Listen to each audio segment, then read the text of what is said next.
Sure, one last kick. This is gonna be it. This is the moment. Vicario kicks this. And Liverpool are there. Liverpool are Premier League champions. And there it comes. Crystal Palace, for the very first time in their history, are FA Cup winners. Oh, he's found the net. Oh, what a goal. Kvaratskhelia is through, wants to add a fourth, and does so. Ahmad, oh my goodness me. That is absolutely unbelievable. Rice again. Oh! You thought he couldn't beat the first one. He's gone and bettered it. Another whip ball in. The header is in by Virgil van Dijk. Incredible.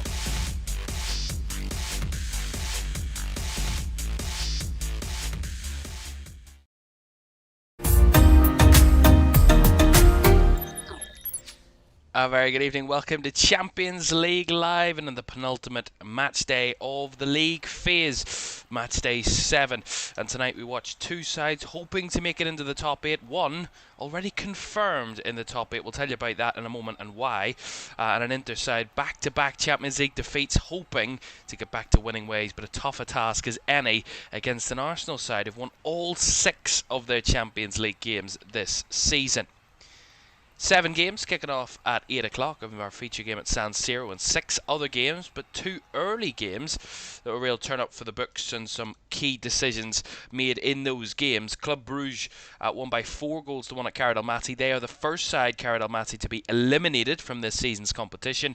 And Bodo Glimt beat 10-man Manchester City by 3 goals to 1 in Norway. An incredible result for the Norwegian side. Hogg with 2 goals and a late goal from Haug. That's really easy to say. But 3-0 up they were, Bodo Glimt. Ryan Cherky got one back for City before Rodri got a second yellow card. 2 yellow cards in 2 minutes for Rodri means he was sent off.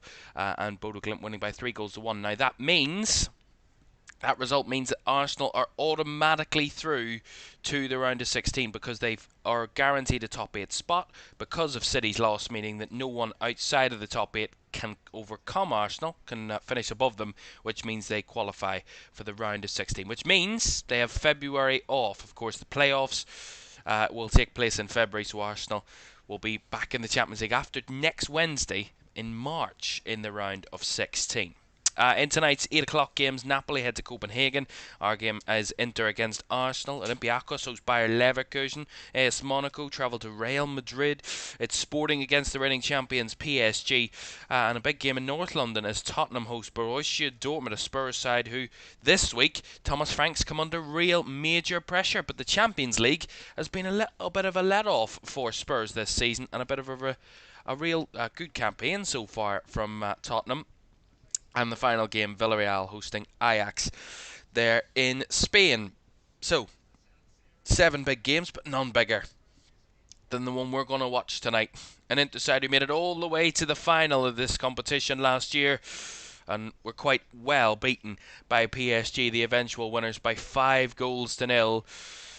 And an Arsenal side who couldn't have started any better this season. They got all the way to the semi-finals last year, hoping to go one step further this time round, and they're certainly showing their prowess in Europe. 6 wins out of 6 in this season's league phase. But a trip to San Siro is unlike any other. A historic stadium with so many big key moments in this competition, and Inter steeped in Champions League history. They will be hoping that they can cause a little bit of an upset to Arsenal. An Arsenal side that have had somewhat, in terms of their incredibly high standards, a little bit of a wobble over the last few games or so. But they will be hoping to make it 7 wins out of 7. Of course, albeit they've got top 8, Arsenal, but a top 2 means they get a seeded position in the round of 16, which benefits them more. They have the second leg at home, of course, in that one. And they can't face the team that finishes second, which is, or first or second, whatever way they finish. But San Siro is ready for another one of these great nights under the lights. But the last time they were here at San Siro, the Champions League cameras, well, ultimately it was defeat for Inter against English opposition in Liverpool, who came and won by a 1-0 with a late Dominic Szoboszlai goal. They'll be hoping to change the fortunes of the team that travel from England tonight in red and white in Arsenal. Of course, drew 0-0 with Nottingham Forest, and we'll tell you the team news in a second. Big changes for Mikel Arteta's Arsenal tonight as well. A very strong bench, and of course a lot of the old guard still at Inter. A lot of the team that you recognise from last season's competition, all still here and producing for this great club. Let's have a look at the two teams then for this one, starting with the home side in Inter Milan. Jan Sommer starts in goal. They've gone for that traditional 5-3-2 that Inter play. Enrique at the right wing back. Manuel Akanji, Francisco Acerbi and Alessandro Bastoni are in centre back roles, and left wing back is Federico Di Marco. In midfield, Zielinski alongside Sucic and Nico Barella, with a front two, you know them well, Lisandro Martinez, Lautaro Martinez, shall I say, and Marcus Thuram leading the Inter line, the two that really catapulted Inter to that Champions League final last year. Ultimately couldn't come away with the goods. On the bench for Inter, Caglares, another Martinez, Josep Martinez, Kochi, Augusto, De Vrij, Bisek, Darmian, Mkhitaryan, Fratesi, Diouf, Boni and Esposito. Well, the team in Inter that beat Arsenal here last season, Henrik, or Hakan Çalhanoğlu, shall I say, scored the winning penalty in the 1-0 victory for Inter. He's not here tonight. He is out with an injury, so he cannot have the impact he did the last time. For Arsenal, David Raya starts in goal, a back four of Jurrien Timber, William Saliba. Christian Mosquera comes in alongside Saliba as Gabriel drops to the bench. Lewis Skelly comes in at left back. Zubimendi continues in midfield alongside Mikel Merino and Ebere Eze, with two changes from that midfield. Bukayo Saka starts on the right, Trossard off the left, and Gabriel Jesus gets her first Champions League start in 14 months at San Siro. What a way to return to the Champions League 11 for Arsenal.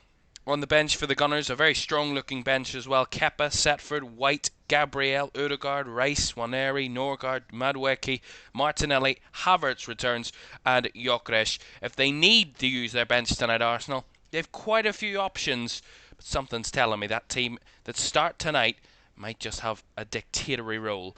It is a huge game in the Champions League on match day 7, the penultimate match day of this league phase. Lots to be decided and points to be distributed, and a no bigger game than here at San Siro. It's Inter against Arsenal. Kickoff is next.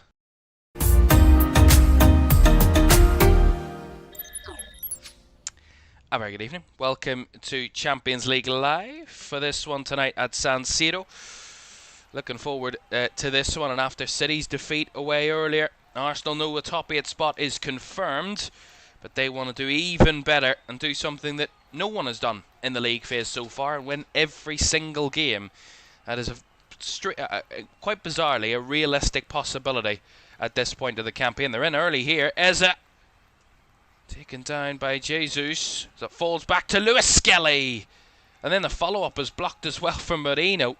What a start for Arsenal's Merino gives away a free kick there on the edge of the Inter box. 2-3 shots within 25 seconds for Arsenal, showing their early intentions.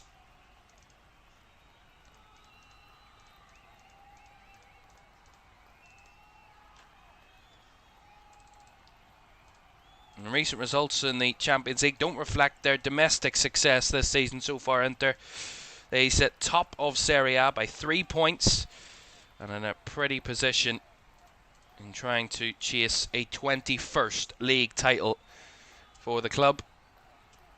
Under early pressure here, Zubimendi finds Saka. Tight area in the box as Inter scramble it away. Not very far though. Nicely won back by Saliba. And well cut out away from Lewis Skelly down that right hand side. This will be the point tonight. I don't think there'll be many goals in this one. I think two really strong defences. Their defence has been tested early here as Sucic cutting back there. Helps to win it back, but again they can't get out. Inter giving it away again. Here's Saka down the right, plays it across, and Jesus was in the middle. Couldn't get a clean connection to it, but Inter under all sorts of pressure here in the first 2 minutes. Cannot escape their own defensive third at the minute. Just need to hang on here. Arsenal throwing everything they've got at them right away. Here is Acerbi. Looking for the clearance towards Thuram, who holds it up really nicely. And a nice layoff to Martinez. This is a good play by Inter. Down the left-hand side it comes to DiMarco. Lots of Arsenal bodies trudging back into shape. And they have to recycle it back with Zielinski now to Inter. And across to Manuel Akanji. One of 3 Inter centre-backs. More junior of the 3. Alessandro Bastoni, of course, alongside Acerbi, who know this team inside out. Without a shadow of a doubt about that. And Nuru says, wow, a very tight match. 100%. 2 really, really good teams, and certainly it could have been a battle in the last 4 last season. Both did get to the semi-finals. Obviously on opposite sides of the draw. Inter had that unbelievable semi-final tie against Barcelona, if you remember, that 7-goal tie. Sorry, not even more than 7 goals. 13 goals, I think it was. 7 in one game. And 6 in the other.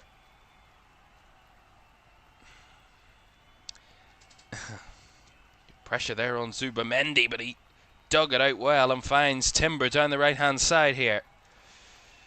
Down the line to Saka. Missed the Forest game through a little niggle, but Saka back in the team. And trying to impact the game with a deflection there. Looped it up into the hands of Jan Sommer. He cut inside and had the shot blocked by Bastoni. It come off the back of his left heel and looped up and into the hands of Jan Sommer. We have our first goal of the night in the Champions League 8 o'clocks, and it is Olympiacos against Leverkusen. 2 sides in much need of results and a victory. And I'd say Olympiacos more than Leverkusen, as they start the night outside the top 24, would be eliminated if the games ended as they started, really. And Olympiacos have taken the lead in that one. A huge, huge goal, and what could be a huge moment for Olympiacos. It would be their 2nd win of the season, albeit very early in the games. But Costina with the goal has given Olympiacos the lead there, 1-0. Here come Arsenal again, and the ball tried to be fed across by Jesus, is behind for the corner.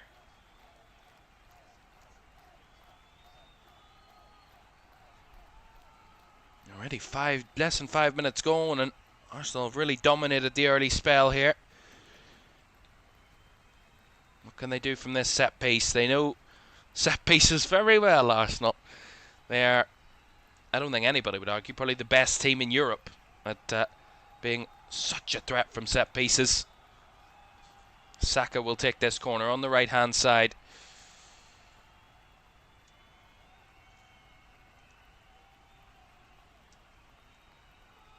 Lots of bodies in there.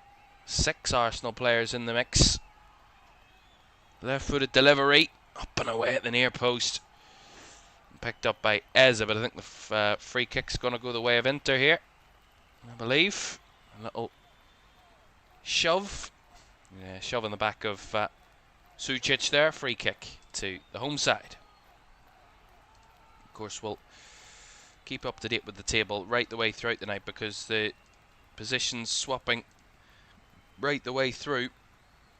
And I want to just show you what that goal means for Olympiacos there in that one. And I can show you that now. On the left-hand side of your screen, you see Olympiacos move up to 24th in the league table, which means that they would be going through to the playoffs, the knockout playoff round. Just scraping through, but as it stands, would be going through, but a long way to go yet in that one. They lead by a goal to 0. Inter trying to win the ball back, but Saka goes down, winning a free kick. didn't actually do the pre-match match facts that I'd prepared for you. We have another goal to tell you about to come at the Bernabeu. Of course, Xabi Alonso dismissed as Real Madrid boss just a few days ago. Well, Real Madrid have taken the lead against Monaco in that one. They need a bit of positivity around Real Madrid at the minute after that awful Copa del Rey defeat and return to winning ways. Hopefully for them, they will be desperate. And Kylian Mbappe, inside 5 minutes, has given Real Madrid the lead. The Real Madrid side, who, with a win tonight, would move up to third as it stands, with results going as they are elsewhere, which means they would be in a very strong position for a top 8 spot. They wouldn't be guaranteed it, but they'd be in a very, very strong position going into matchday 8 next week. So they lead by a goal to nil early. So 2 home teams in front early doors, elsewhere still goalless, including the English teams that are in action tonight in Arsenal and Spurs. And obviously City were beaten 3-1 earlier. Half-time will analyse those results. We'll tell you what that means for the table, what the half-time scores would mean for the table, and really kind of delve deep into what sort of scenarios we could look ahead to when all 18 games are played at the exact same time next Wednesday night in matchday 8.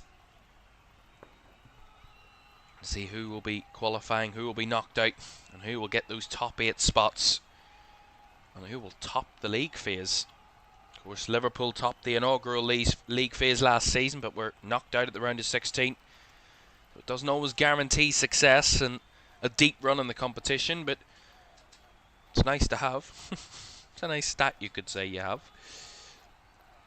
Here's Ebereeze. Finds Urian Timber.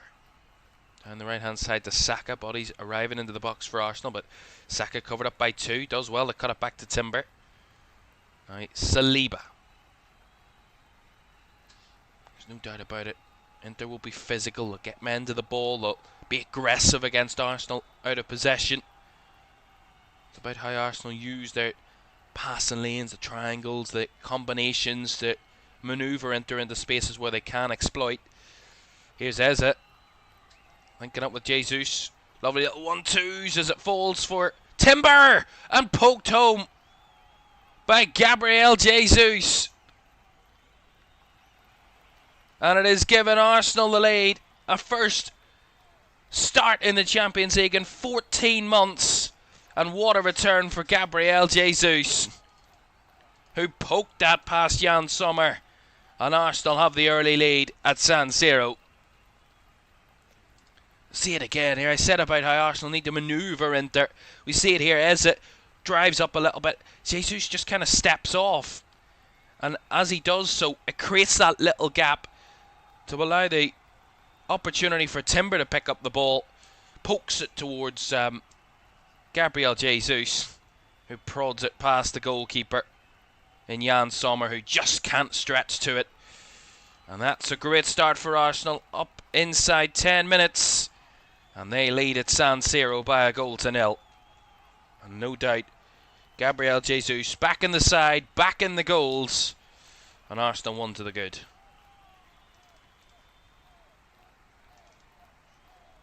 That is one hell of a confidence booster. Of course, that long-term injury, your confidence could be knocked, and really getting that goal could catapult you right back to top-tier form and full of confidence.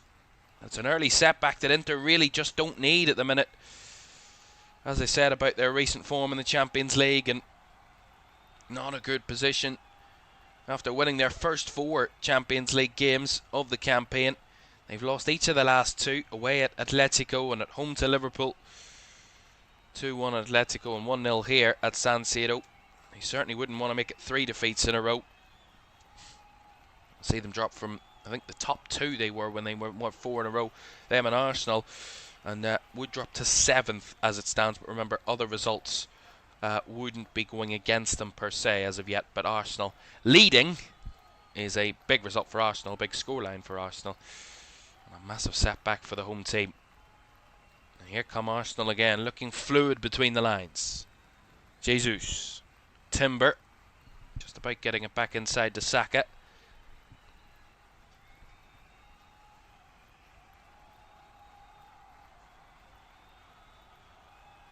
That's another thing about Arsenal. They settle themselves into the game so well that Inter barely had a kick anywhere near the Arsenal box at this minute in time, and it just completely deads the crowd. It eradicates the atmosphere and the kind of whole kind of factor that can play in the game, and they just get comfortable on the ball and they don't look like they can be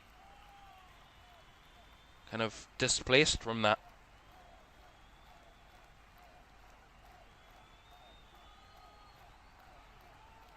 Already had 5 shots in the game, Arsenal, 2 on target, albeit 50-50 possession, but they're being much more lucrative and productive with it. Other visitors, Inter have, again, as I said, not had a shot and barely got anywhere near the Arsenal box.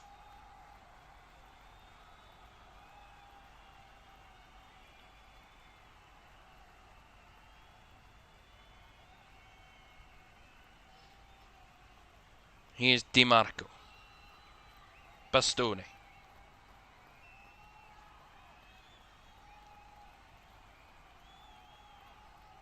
Nice switch ball.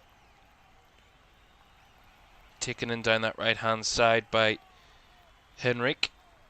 Work back inside to Acerbi. Trying to get some of the ball at the minute. Inter settle themselves down into this game after conceding that goal. That's nice play between Martinez and Thuram, but Thuram's ball towards Barella was displaced, and Raya can clear it away as he run out from his box there. Free kick to Inter, actually offside. Goal in North London to tell you about between Spurs and Borussia Dortmund, and a much needed win tonight for Thomas Frank. He really does need it after reports that he's under pressure and Spurs have taken the lead. Here come Inter, actually. Thuram plays it across, easily gathered by David Raya. But as I was saying, under pressure is Thomas Frank at Spurs, but he's given his team have taken the lead in that one against Borussia Dortmund. Christian Romero, set up by Wilson Audebert. It's from a corner, looped up into the air. Audebert kind of miscues it. He fires it back across and then guided in by Christian Romero from around the penalty spot. And the Spurs captain doing captain-like things and giving his team an early lead. Spurs 1, Dortmund 0. That would catapult Spurs up into the top 8 and drop Dortmund down to 11th with defeat tonight. Of course, all of this a precursor to what will be a explosive match day 8 in the Champions League. It is so incredibly tight. That's a lovely little layoff by Thuram. And the wide runner is Henrik. He's got 3, but he's mostly Arsenal players tracking back. Henrik trying the cross, blocked. Thuram was the target. He's got it back again, though. He works it back to Akanji. And now Acerbi is Inter. Try and fight back to this Arsenal early lead. Bastoni striding forward. Drifts out to the left-hand side. He's again surrounded by red shirts and is dispossessed well. Arsenal were patient, but they've won it back again. Inter. Di Marco chipping it across and just ahead of Barella. Again, nice play by Inter. Good pressure to win the ball back high up, but ultimately not able to take advantage and use it to their benefit there. And ultimately, Arsenal get away with a throw-in, but decent response from Inter, though. They're going behind. They're going to have to really unsettle Arsenal if they're going to find a way through them. Albeit Inter don't need 3 points tonight, but any sort of point would do for them.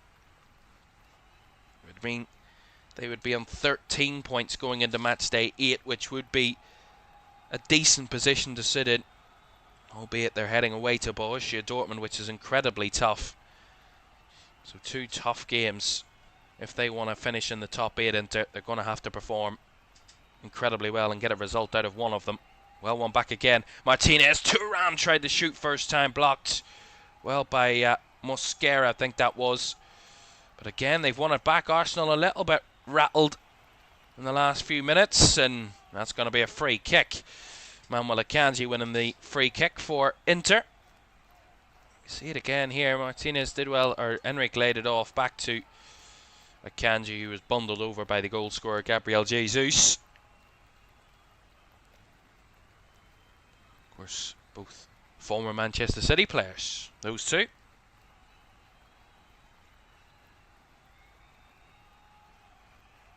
Acerbi gets it back from Akanji. Right. Zielinski plays it into Bastoni, who's driven into midfield there, and a lovely ball by Lautaro Martinez. Thuram again tries to shoot, taken down. He's still got back up. Barella, shot blocked, and then the follow-up is rocketed in.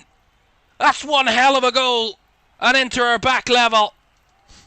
You knew it was coming. They weren't giving up on it, and that is an incredible finish into the top corner.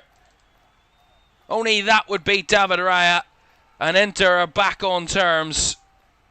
Incredible finish by Sucic, an incredible strike. Bounced, set up right for him, and an incredible strike into the top right corner.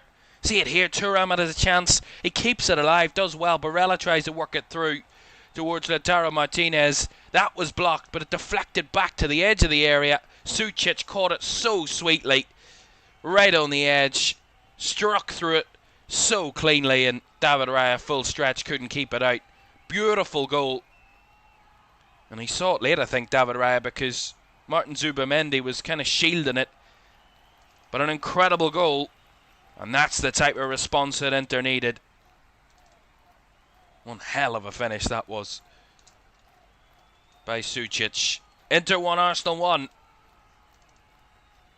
Maybe we can scrap that not many goals kind of agenda that we thought we're going to get into this game. That is only the second goal that Arsenal have conceded in this season's competition, which is quite remarkable. As Trossard tries to do a Sucic, and got a little glimpse of that. Struck wide. End to end so far. See that again. That's a good chance for Eze. He just drags it wide of the left post on the half turn, and Acerbi maybe he did enough to put him off and force him into the early shot, but ultimately dragged wide. As I was saying, the only team to actually score against Arsenal before tonight's game was Bayern Munich at the Emirates, and they levelled that game. Leonard Carl with the leveller for Bayern, but Arsenal ended up coming out in the second half and winning by 3-1. So even when they do concede, they always find a way to get victory so far this season, Arsenal. But that is an incredible goal. I mean, two really top tier goals. Great game so far. 20 minutes gone at San Siro. Inter 1, Arsenal 1. First Champions League game of 2026, and two really top quality goals.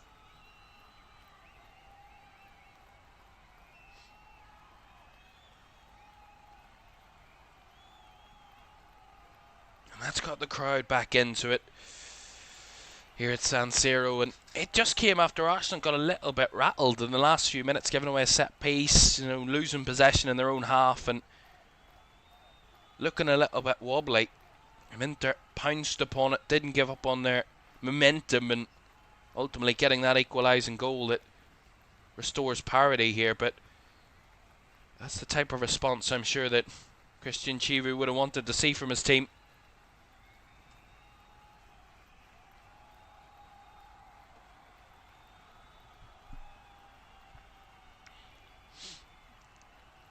Quick update elsewhere. It's still 0-0 between Copenhagen and Napoli. Olympiacos are 1-up against Leverkusen. Real Madrid lead Monaco by a goal to nil. It's goalless between the reigning champions PSG. Their trip to Sporting is still 0-0. Spurs leading Dortmund by a goal to nil, and it's Villarreal 0, Ajax 0 in Spain. Of course, update you if anything changes from any of those games.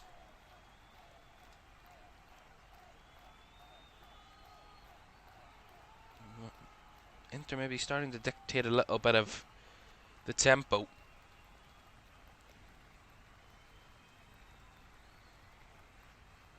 As I said about the last time these two met, it was in the league phase last campaign. It was at San Siro, and it was a Hakan Çalhanoğlu penalty 3 minutes into the first half added time that gave Inter a 1-0 victory against the Gunners on match day 4 of last season. Arsenal have won all 10 league series fixtures since that defeat. That's one hell of a kind of a motivator to start winning games again. A defeat at San Siro. Of course, the only other time that they've met was in the 2003-4 group stage. Inter won 3-0 at Highbury. For Thierry Henry, he scored twice in a 5-1 matchday 5 victory for Arsenal in Milan. So, certainly shared out the goals over the years.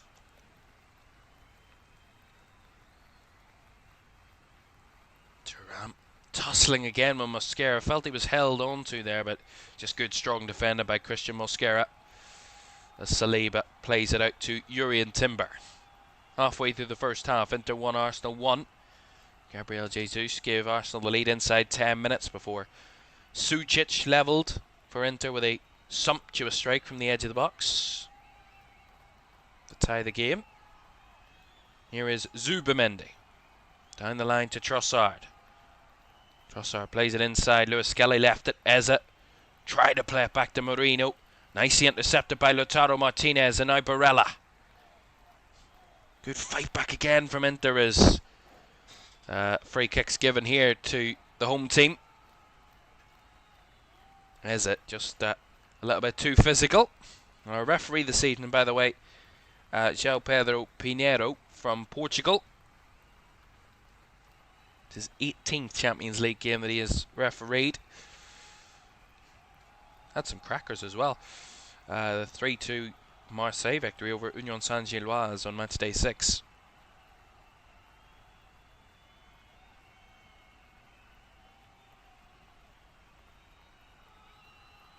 He's got a huge game tonight, the referee. Marcus Thuram. I think it's going to be a free kick here. I believe he was coming back from an offside position. He was. So a free kick to Arsenal, around about the halfway line. Of course, Arsenal will not panic. They'll just settle back into their game, try and play their way as DiMarco slipped there. Now Saka back inside and struggling with Marino with a bit of balance. Played to Lewis Skelly now. Trossard. Trossard trying the cross, blocked by Henrik. Behind for the corner.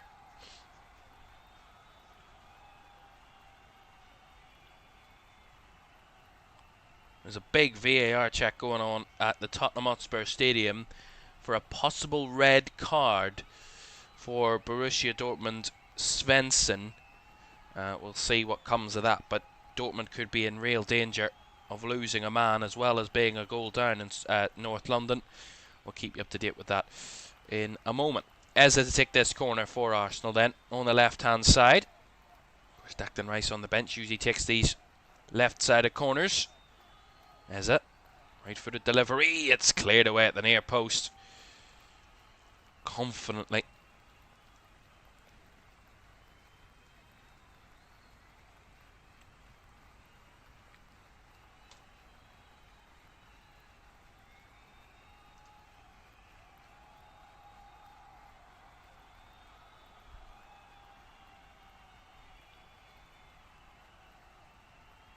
And the decision has been made, by the way, in North London.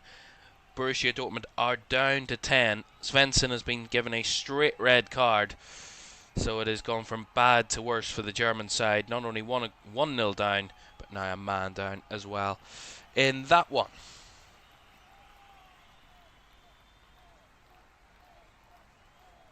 Timber going for the deep ball over the top.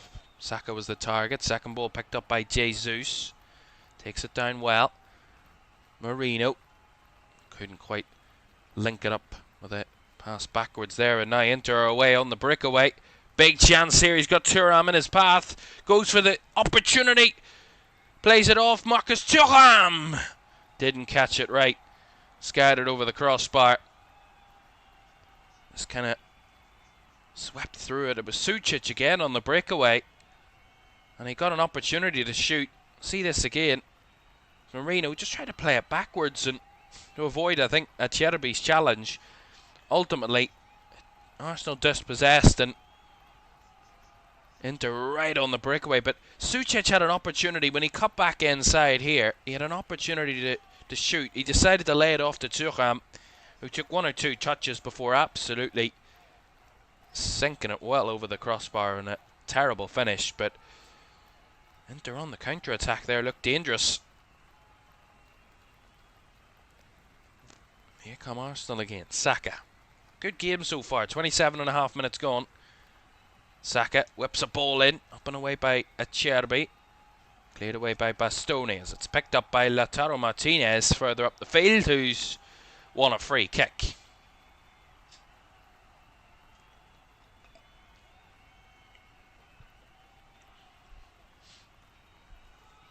Yeah, really good hold-up play by Lautaro Martinez. Just releases the pressure, gets Inter up the pitch a little bit and allows them to dictate the game even further. We have more action to tell you about. Another goal at the Bernabeu. We can tell you that Real Madrid have now doubled their lead against Monaco, so more positivity for Real Madrid. And Kylian Mbappe on the double. It is as FIFA-like goal as you'll ever see. Vinny Jr. crossed from the left-hand side and Mbappe stepping off his marker at the back post and slotting it into an empty net. It's as as FIFA-like a goal as you'll ever see. But Real Madrid 2 to the good, and happy faces inside San Siro, which we can't say has been the case over the last few weeks too much. But some smiling faces. And Alvaro Arbeloa started his tenure with that Copa del Rey defeat, but he bounced back with a 2-0 win over Levante in La Liga at the weekend, and now leads Monaco by 2-0 in the Champions League in midweek. So maybe some positive signs that Real Madrid are moving back in the right direction.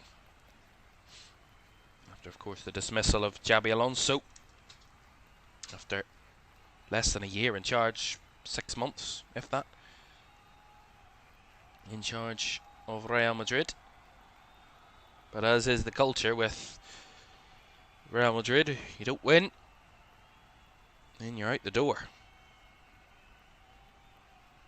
That's the simple fact of it. Saliba down the right hand side to Saka.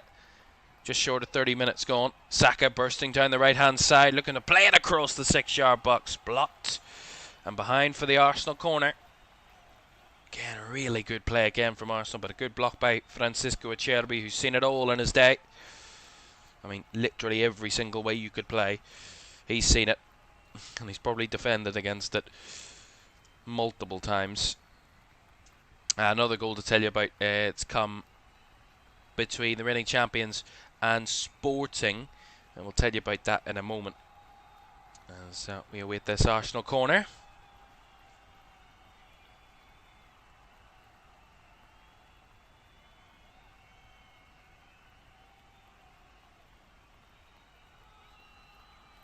Saka to deliver again. Left footed, he's really scooped that one. Headed back across by Trossard and headed in by Gabriel Jesus again. And Arsenal back in front once more. It looked like Bukayo Saka got his delivery all wrong. He looped it right to the back post. Headed across by Leandro Trossard onto the head of Gabriel Jesus. And he's got the magic touch tonight, Gabriel Jesus. 2 shots, 2 goals. And Arsenal lead by 2-1. I mean, he's completely unmarked. Everybody ball watching for Inter, really. They're all watching Trossard's header at the back post.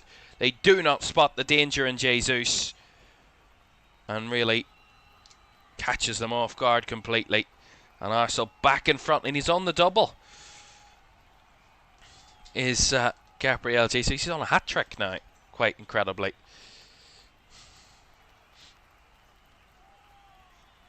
And that is one way to return.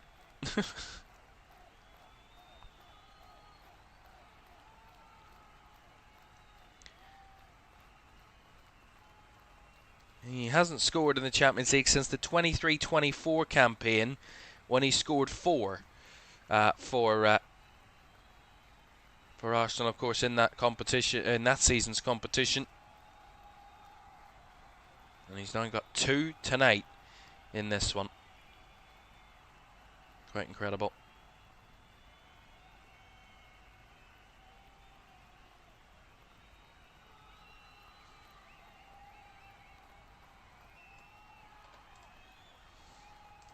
And a bit happier now, I'm sure, Mikel Arteta. But as I said, when the equaliser went in for Inter, I didn't think Arsenal would panic. They never do. They just seem so calm and collected. And I had really no doubt that they would find a way to try and threaten to take the lead again.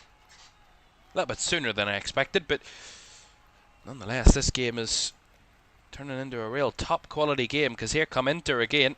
Not much defending going on so far, as Sucic had his pass out wide, blocked by the referee. It's going to go for a drop ball, of course. Completely accidental from the Portuguese referee, but does stall the Inter momentum. And by the way, I told you there was a goal between Sporting and PSG. That has been disallowed. PSG thought they'd taken the lead, but VAR checked it and warns our Emery's goal has been chalked off. It remains goalless there in Lisbon.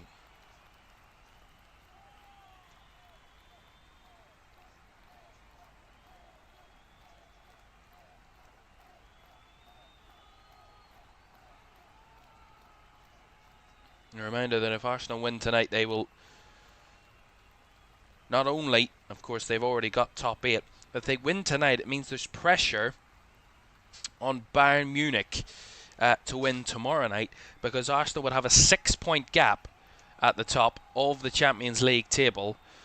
21 points, Bayern on 15, which means that Bayern would have to win tomorrow to have any chance of dethroning Arsenal of top spot come match day 8.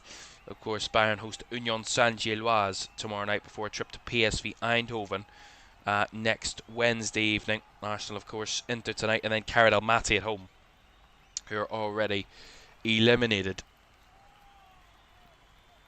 Ball whipped into the box, deflected, chested down by Lautaro Martinez, but the flag stayed down, but the referee's given a free kick to Arsenal. See it again. Is he just holding Marino there? Oh, maybe he uses his arm? That's what I would suspect. He's called it for there.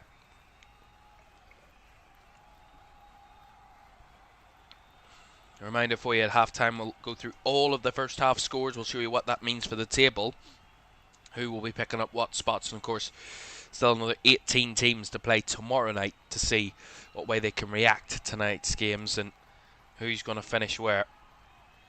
And we'll tell you about what's coming up next Wednesday night in Matchday 8. All 18 games on one night. Quite incredible. Speaking of tomorrow night, by the way, we have another game in the Champions League to bring you, and it is a big one. Liverpool's trip to Marseille. That's tomorrow at 8 o'clock on LFS. A Liverpool side here, 12 unbeaten. But some say it's a pretty bizarre unbeaten run. A Liverpool side who, of course, beat Inter on Matchday 6 here at San Siro for their 4th win of the season in the Champions League. Their 10th as it stands, and they will have the chance to jump up to the top 8 with a win tomorrow. Saka! Shot from range, wide of the target. Liverpool face a Marseille side who are mid-table in the Champions League. 3 wins, 3 defeats from their 6 games so far. Funnily enough, though, both sides have the exact same goals scored and goals conceded, so tighter than you might think. But that's tomorrow night at 8 o'clock. Amongst others, of course, Chelsea's hosting of Paphos, the first Champions League game for Liam Rosenior is Chelsea boss. Newcastle hosting PSV Eindhoven as well tomorrow night. And the English side's involved. Here's Enrique down the right hand side, and Barella trying to battle to keep it in play, but well shielded, well defended by Lewis Skelly, and behind for the goal kick. Right, more drama happening in the Champions League. There's been a red card in the game between Copenhagen and Napoli. It is goalless, and they were checking for a possible red in that one. The red card has now been handed out. I think it's Thomas Delaney that's been given a red card. He has. It was initially given as a yellow. VAR then informed the referee to go and have a look at it. He did, and he changed the decision, and it is a red card for Thomas Delaney. So Copenhagen down to 10 against Napoli, who've already had pressure in that game. Another goal in North London to tell you about. Spurs have now doubled their lead against Borussia Dortmund. 10-man Borussia Dortmund, by the way. Dominic Solanke with the goal. It is Spurs 2, Borussia Dortmund 0. Lots happening.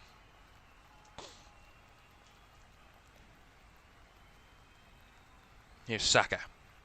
Inside to Zubamendi. Back out wide to Bukayo Saka. 4 in the box for Saka to try and find if he wants it, but he cuts it back to Zubamendi. He will reverse it. And actually given away. Beaten to it was Mosquera by Thuram. And now Thuram looking for the through ball. Finds Luis Enrique on the break and couldn't hit the target. Had the strike. Sliced it wide. Goal kick. Again, that counter-attack though. Looking threatening from Inter. And it was a really avoidable moment for us. I mean, Christian Mosquera in a one-on-one battle with Marcus Thuram should just comfortably deal with it. But he gives it away. And then Thuram holds it up long enough for Luis Enrique to break down that right-hand side on the overlap.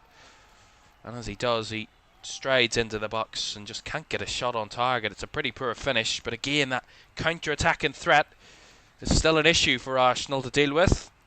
And if Inter were a little bit more clinical, this could be a real goal fest here at San Siro. 7 shots Inter have had, just 1 on target. Arsenal have had 10 shots, 3 on target.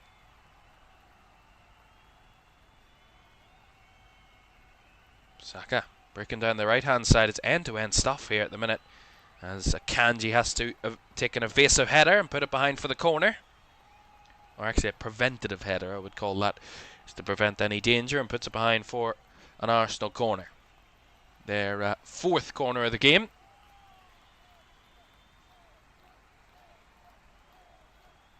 And he scored from the last one. Retake the lead, the Gunners.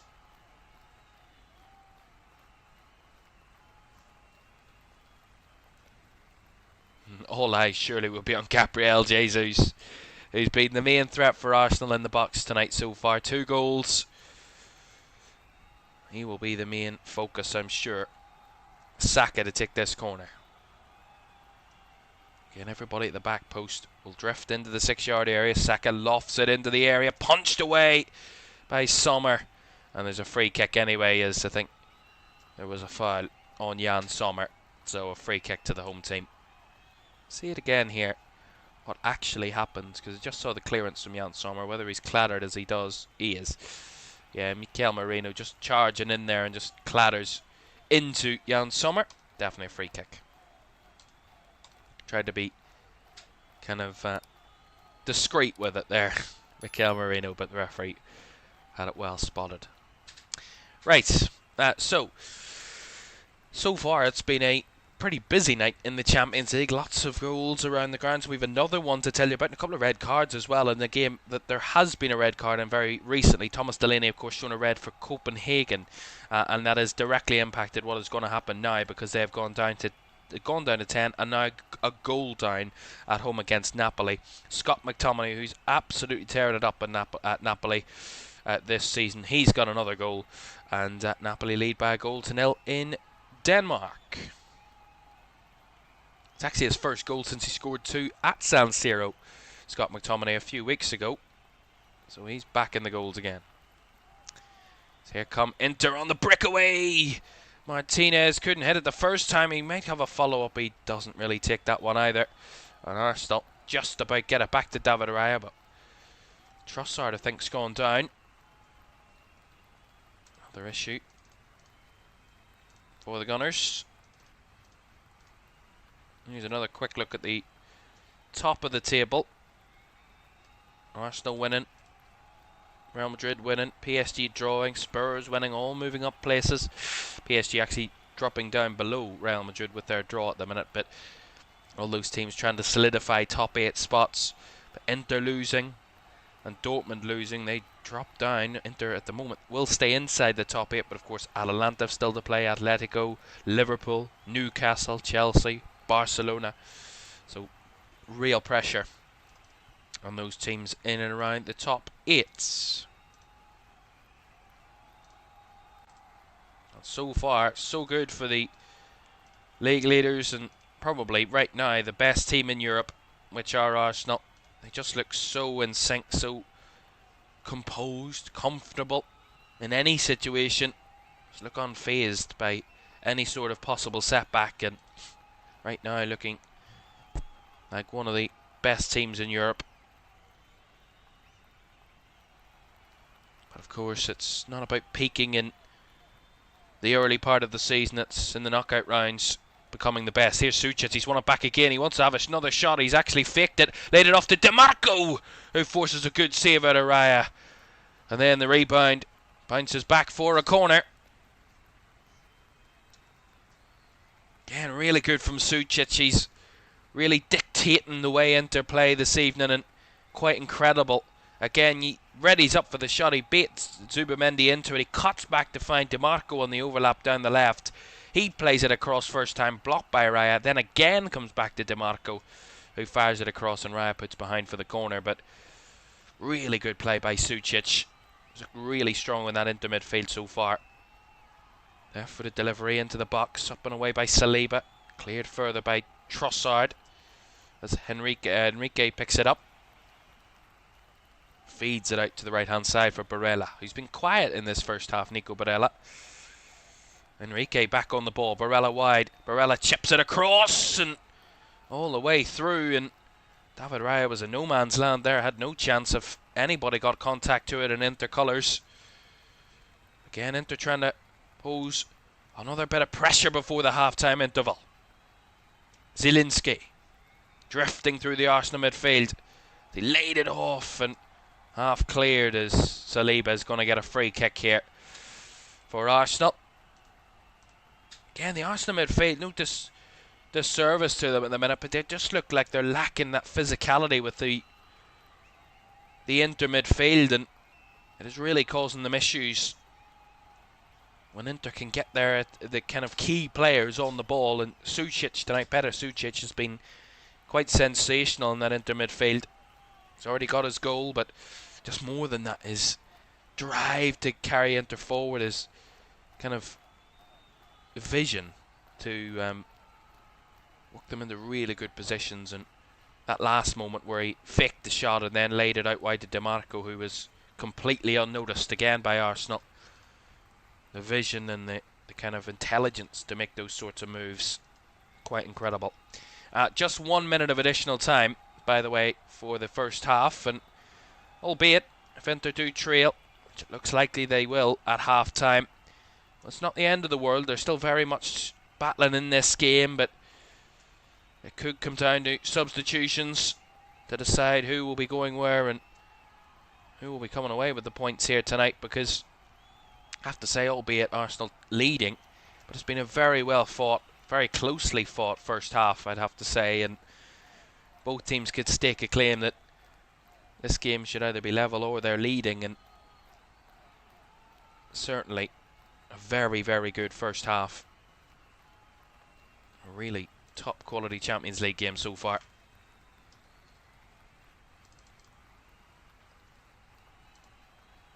And there's the half-time whistle, and the Gunners do lead at the break.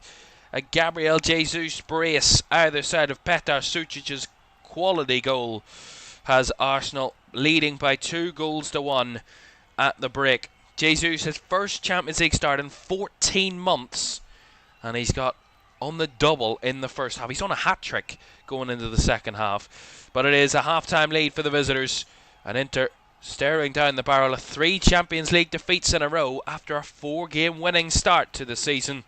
They need to really find a way to turn this around. But it is Arsenal again, looking to make it 7 wins out of 7.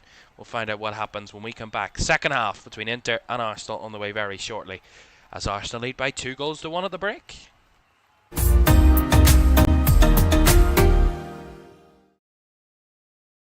Sure, one last kick. This is going to be it. This is the moment. Vicario kicks this. And Liverpool are there. Liverpool are Premier League champions. And there it comes. Crystal Palace, for the very first time in their history, are FA Cup winners. Oh, he's found the net. Oh, what a goal. Kvaratskhelia is through, wants to add a 4th, and does so. Ahmad, oh my goodness me. That is absolutely unbelievable. Rice again. Oh! You thought he couldn't beat the first one. He's gone and bettered it. Another whip ball in. The header is in by Virgil van Dijk. Incredible.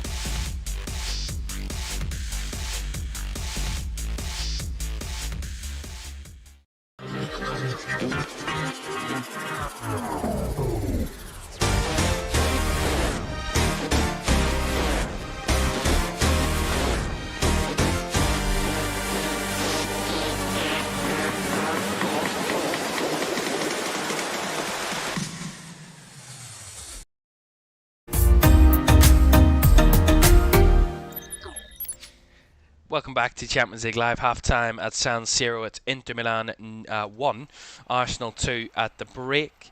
Gabriel Jesus on the brace from that first half, and Petar Sucic with the other goal, and quite a quality goal at that. The half-times are coming in, but before we round up the first half scores and what that means for the league phase table, let's tell you about those early results in the Champions League. Caoimhan becoming the first team to be eliminated from this season's competition after a 4-1 home defeat against Club Bruges. It means Garrett are rock bottom with just 1 point from 7 games. It means they are mathematically unable to reach the top 24.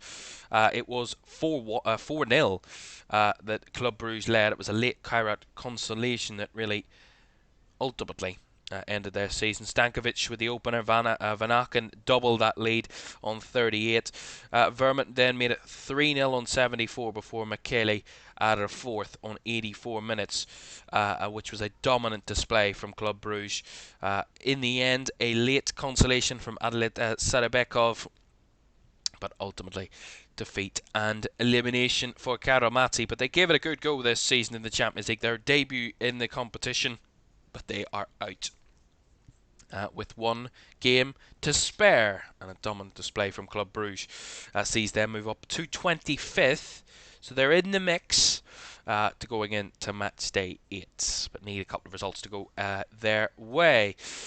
Big result in of course Bodo in Norway, where Bodo Glimt beat Manchester City by 3-1. Incredible for Club Bruges. For Bodo Glimt, of course, Kasper Hogg with the 2 opening goals. Ola Blomberg with the 2 assists gave Bodo Glimt a 2-goal lead inside 24 minutes. Both goals coming in with a 3-minute spell.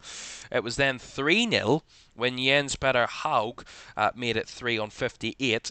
City quickly responded, wherein Cherky 2 minutes after that got one back. But it was going to go from bad to worse for City, from 3-1 down to a man down. Rodri with 2 fouls, yellow card worthy, inside about a minute of each other, given 2 yellow cards. Sent off was Rodri, which made it a much tougher task for Manchester City, who fell to defeat for the 2nd time in the Champions League this season. But despite that, they still sit in the top 8. They're 6th at the moment on 13 points and still sitting pretty for a place in the top 8 if they can win next week. For Bodo Glimt, again, like Club Bruges, they get themselves back into the mix for the final day to see if they can rescue a top 24 spot. By the way, that's their first win of the season in the Champions League. 3 draws and 3 defeats in their first 6. And their first win, what a win it was to keep their hopes of progressing alive.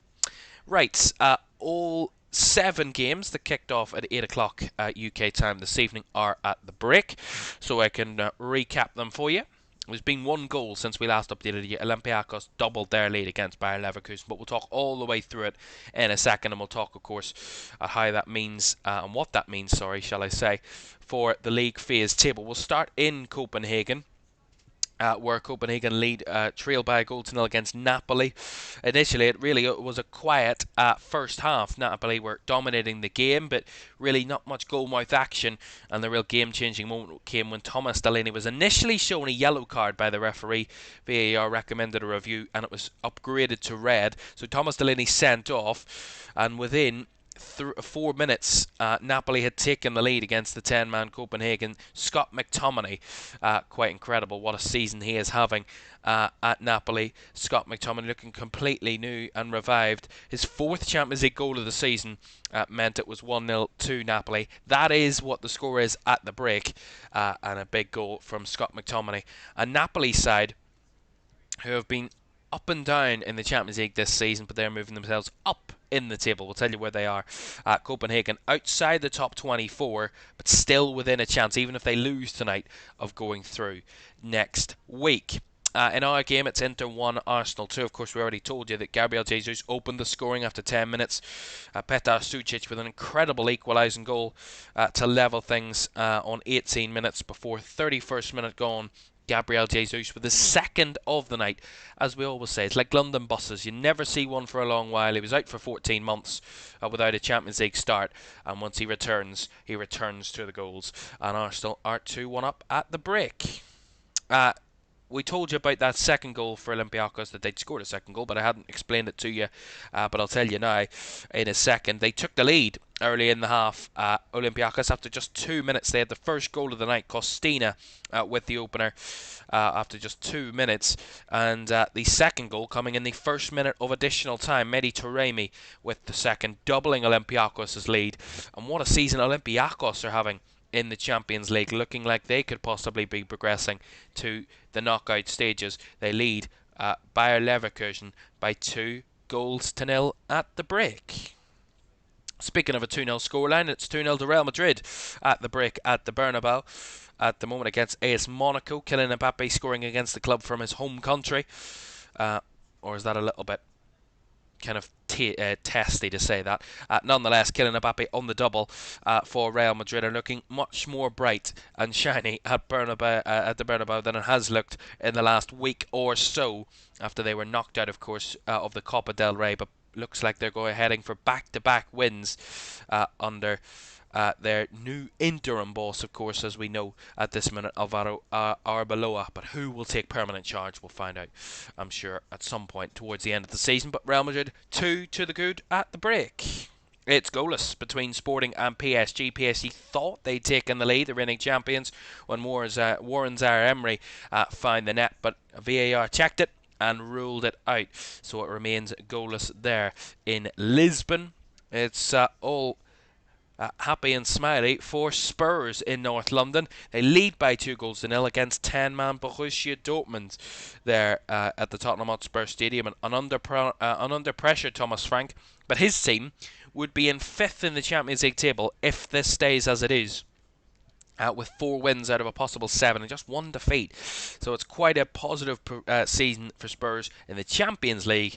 Not quite so in the league. But I'll tell you how they got to a 2-goal lead. Christian Romero opened the scoring after 14 minutes.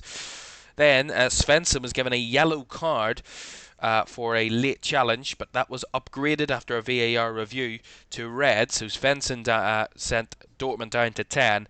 Not long after that, though, Dominic Solanke then doubled the Spurs lead, a half that Spurs dominated after Dortmund. But before and after Dortmund went down to 10, they haven't had a shot in the whole game, Dortmund. Complete domination from Spurs. Dortmund have not shown up, and they are getting their just rewards in a weird and strange way for it. They trail by 2-0 at the break. And it is goalless between Villarreal and Ajax there in Spain. between those two, a closely fought battle. Right, let's show you what that means for the Champions League table then. So top of the tree at the moment is Arsenal. They will not be touched. If they win tonight and Bayern fail to win tomorrow, Arsenal will be guaranteed top spot. And they will also, of course, they already know that they're getting a top 8 finish because of Manchester City's defeat earlier, meaning it is mathematically impossible for them to be knocked out of the top 8, Arsenal. So then they're on course for their 7th win out of 7 on 21 points, just 2 goals conceded, 19 scored. Bayern are 6 points back, but of course they still to play this match week. They're on 15. Real Madrid, who are winning at the moment, they're on 15. PSG drawing, they're on 14. They can jump up to second. PSG with a victory this evening. They will be on 16 if that were to be the case, but 14 at the moment. Spurs winning are on 14 points. Then comes City, who lost earlier. They're on 13 points. Atalanta on 13. They've still to play. And Inter losing to Arsenal at the moment. They stay in the top 8, but just about above Atletico Madrid by goal difference at the moment. An Atletico Madrid side who beat Inter in the competition this season. They're on 12 points. As are Atletico and Liverpool are just outside the top 8. They've both still to play. Dortmund are losing, so they're in 11th on 11 points. Sporting are drawing. They're on 11 points in 12th. Newcastle and Chelsea and Barcelona make up the top 15. They've all still to play their 7th game. And Napoli in 16th, moving themselves up the table as it stands. They're on 10 points, looking for their 3rd win of the season. Marseille, Juventus and Galatasaray all come next. They have all still to play. Monaco currently losing. They're going down to 20th in the table. It would be nice if I was able to show you that, wouldn't it? If I scroll down there for you.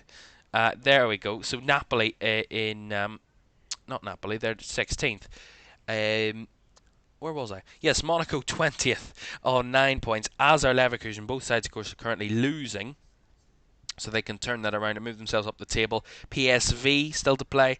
They're on 22nd. Olympiacos winning, move themselves up into the top 24, as I told you. And they are on 23rd on 8 points. Karabakh still to play. They're on 7. Bruges and Copenhagen on 7. Bruges, who won tonight, but sit outside the top 24. They're 25th, so they're right on the edge of getting a top 24 spot. We'll see how they do next week. Copenhagen losing. They're on 7 points in 26th. Glimt on 6. Benfica, Paphos, Union Saint-Gilloise, Athletic Club, Frankfurt make up the top 32. They've all still to play, so this could be a real tussle tomorrow night to see who will be tussling for those final spots in the top 24 next week. And the bottom 3 look very unlikely. The bottom 4, sorry. Ajax currently drawing. They are on 4 points. They're scrambling to keep any hopes of going through alive. If they fail to win tonight, Ajax, they will be in a very tough position. If they lose, they will be eliminated because they will be on 3 points with just 1 game to play, and they will be 4 points adrift. Slavia Prague are on 3. They need a victory tomorrow night to have any chance of surviving. As do Villarreal. They're in a very tough spot. They need 2 wins and results to go elsewhere for them to have any hopes. So there's a real tussle between Villarreal and Ajax tonight. Whoever loses would be eliminated. And Kairat Almaty, who are already eliminated after their 4-1 defeat against Club Brugge earlier this evening, make up the top or bottom of the table.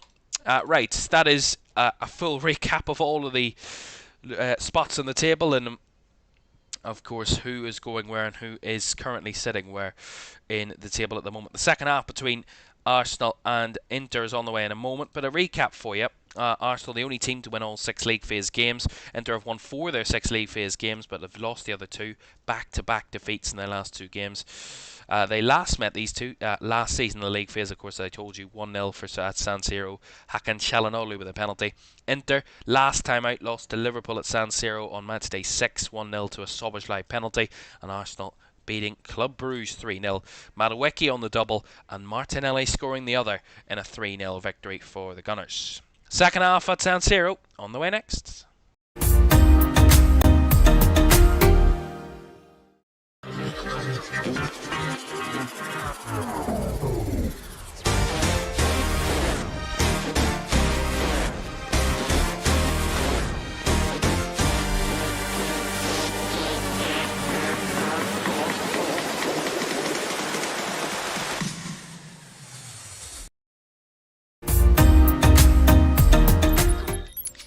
welcome back to Champions League Live. Second half at San Siro on the way in just a second.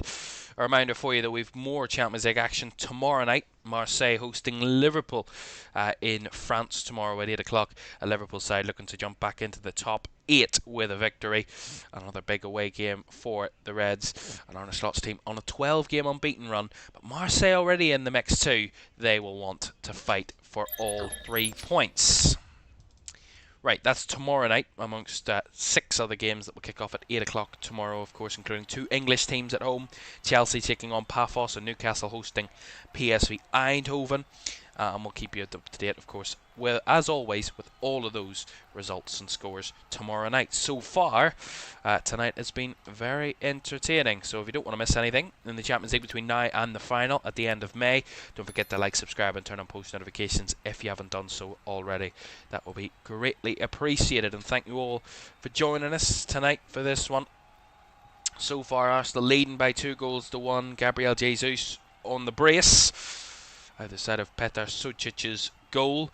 Quite sumptuous finish from the edge of the box, but Inter keeping in the fight, but Arsenal leading at the break. A big second half to come at San Siro.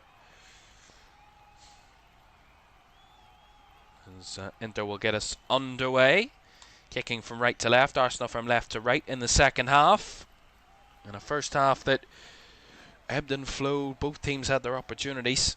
Both teams certainly took their opportunities when they came, but I think Inter had 1 or 2 extra opportunities they didn't take. This game really could be a major shootout, which we didn't see coming into tonight's game. I expected a real strong defensive performance as Marino got really confused about where the ball went there. He lost it, and Martinez, now in behind DiMarco, chips it across, and no one in the mix there for Inter.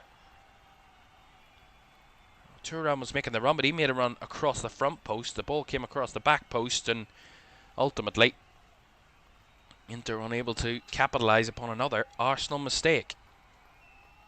Oh. Camera's had a little bit of a wobble. Should be okay.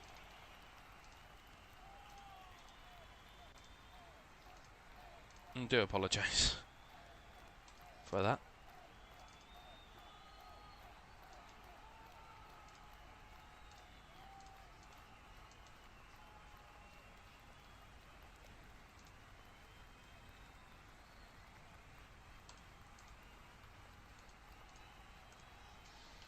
Well, as long as you can still hear me, we're trying to fix the camera, whatever's happened there. Technical difficulties. You love to see it. In the meantime, we'll stay with you, but we'll try and sort this little issue out. But Arsenal have a throw in with Timber down the right-hand side. Looped away from the Arsenal players. As Saliba picks it back up, plays it across to Christian Mosquera. He's just settling down with Arsenal possession. There we go. Back and fine again. I've no idea what happened there. But we're back. A little bit testing to start the second half. As Marino down the left-hand side finds Trossard. Trossard tiptoeing towards the box. Drags it to the byline and tries the cross, which was blocked by Akanji behind for the corner.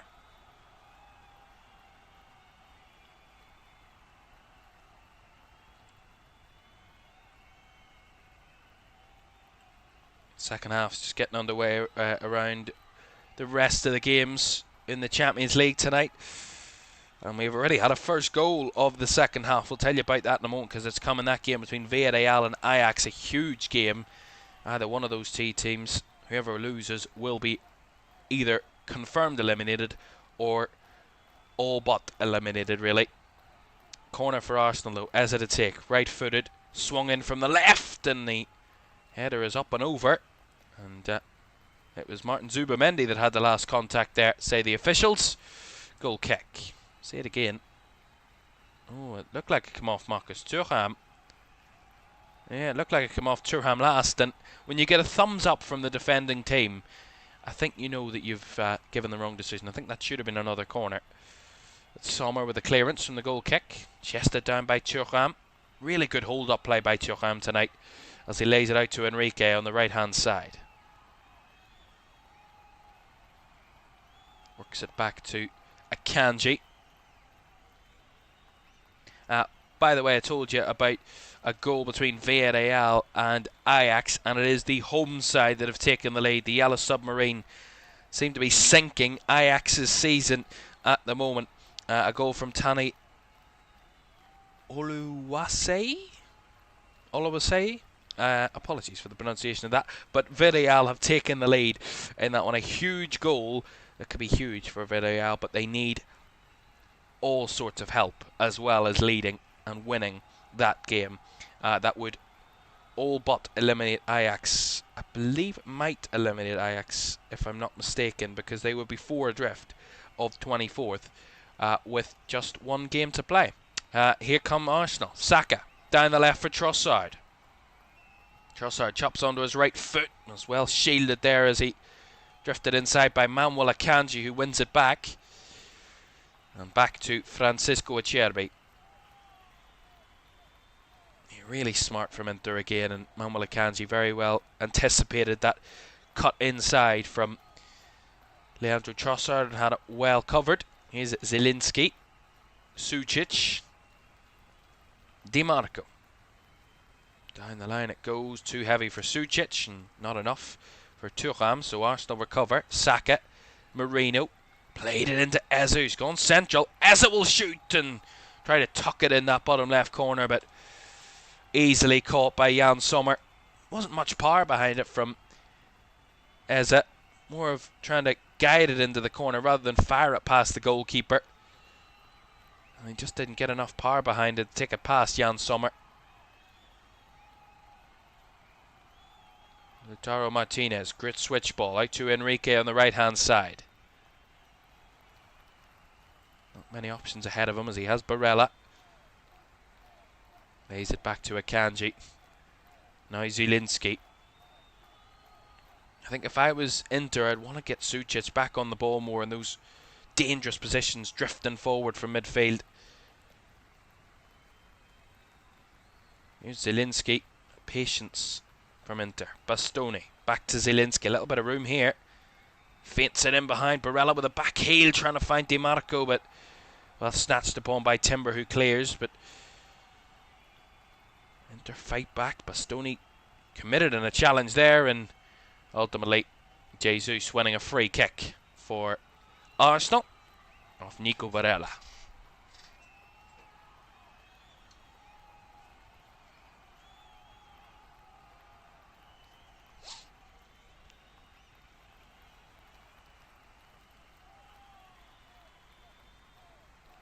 And Christian Chivu arguing against that given of a free kick, but I don't think there's much argument there, to be honest.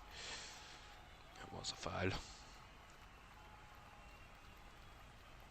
Well, Inter, as I said about their performance Serie A this season, they don't draw many games. They've actually drawn just 1 of their 21 Serie A games this season. 16 wins and 4 defeats.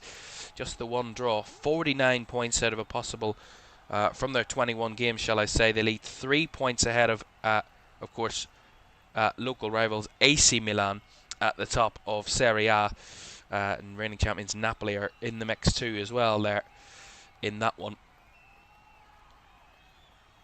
But Inter leading the way.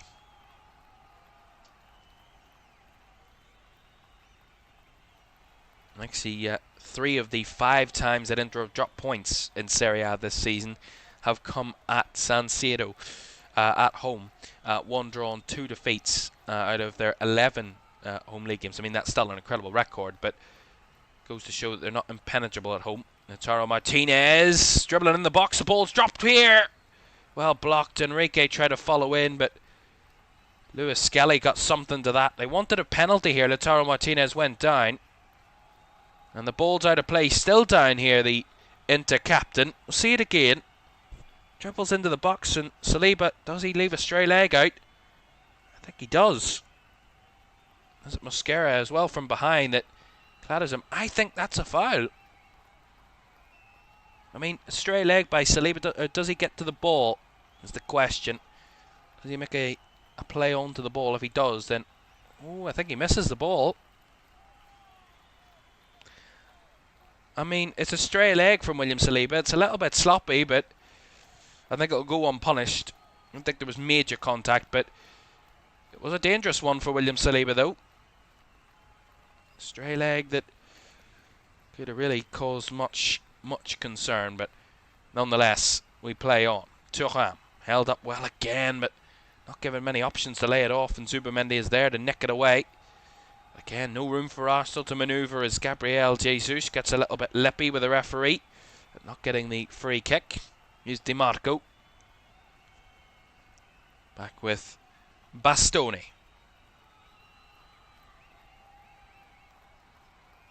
Just trying to pop it around Inter. Zielinski flips it into the path of Lautaro Martinez, who's magically recovered. Another goal at the Bernabeu to tell you about.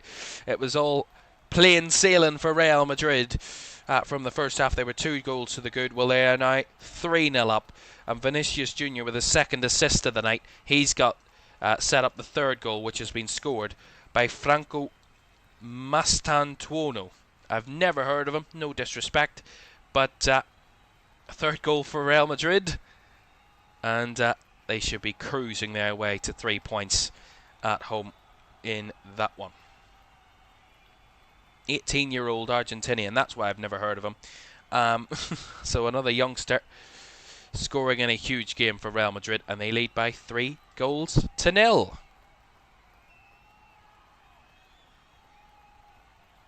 Back here to San Siro, 10 minutes gone of the second half. Inter 1, Arsenal 2. Neither side gone to their benches just yet. Here's Bukayo Saka down the right. Chops back inside. Lautaro Martinez tries to challenge, but Arsenal come away with the ball. Timber. Now down the right hand side to Saka again. Trying to manoeuvre inside and out of Federico Di Marco. Di Marco drags him to make the deep cross, and the ball across is swept just wide by Trossard. I mean, grip ball by Saka. Forced into that position by Di Marco, but does really well to adjust. Whips the ball in, and on the half volley. Or on the volley, actually, from Leandro Trossard. Catches it first time. Struck it right across goal. And out the other end for a goal kick. Big chance for Arsenal.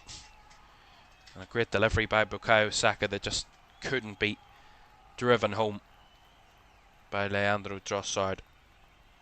Nice hold up by Barella on the back line of Arsenal. Lays it out to Enrique on the right hand side.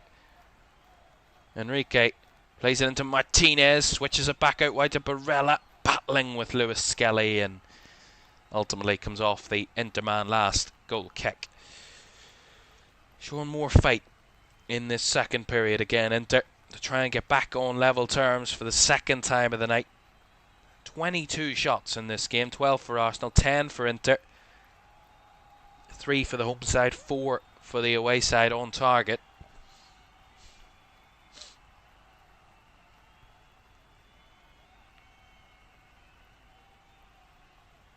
So it's a pretty even game, you'd have to say. But they need to just ride through this a little bit, Arsenal. Come away with victory here. It will be one hell of a season away from home in the Champions League. It will be 4 wins out of 4 on the road in the Champions League. Quite an incredible feat for the Gunners. No one's done that in the league phase so far, which is quite sensational, really, from Arsenal, if they are to come away with victory here this evening.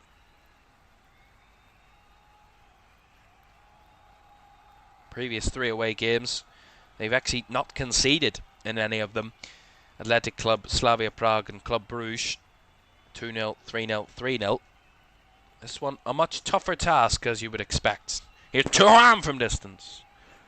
Straight at David Raya, but got a glimpse of goal there, Thuram, and on the half turn skipped away from Mosquera and just struck it right down the throat of the Arsenal goalkeeper. But Inter having a bit more joy against the Arsenal backline in this second half. Another goal at the Bernabeu, and it is 4-0 to Real Madrid now, and it is an own goal. Tilo Kehrer with an own goal has added another to the Madrid tally. Thuram's header, off target, found its way to Di Marco, who tried to cut it back, but the flag's gone up against Federico Di Marco, and free kick to Arsenal.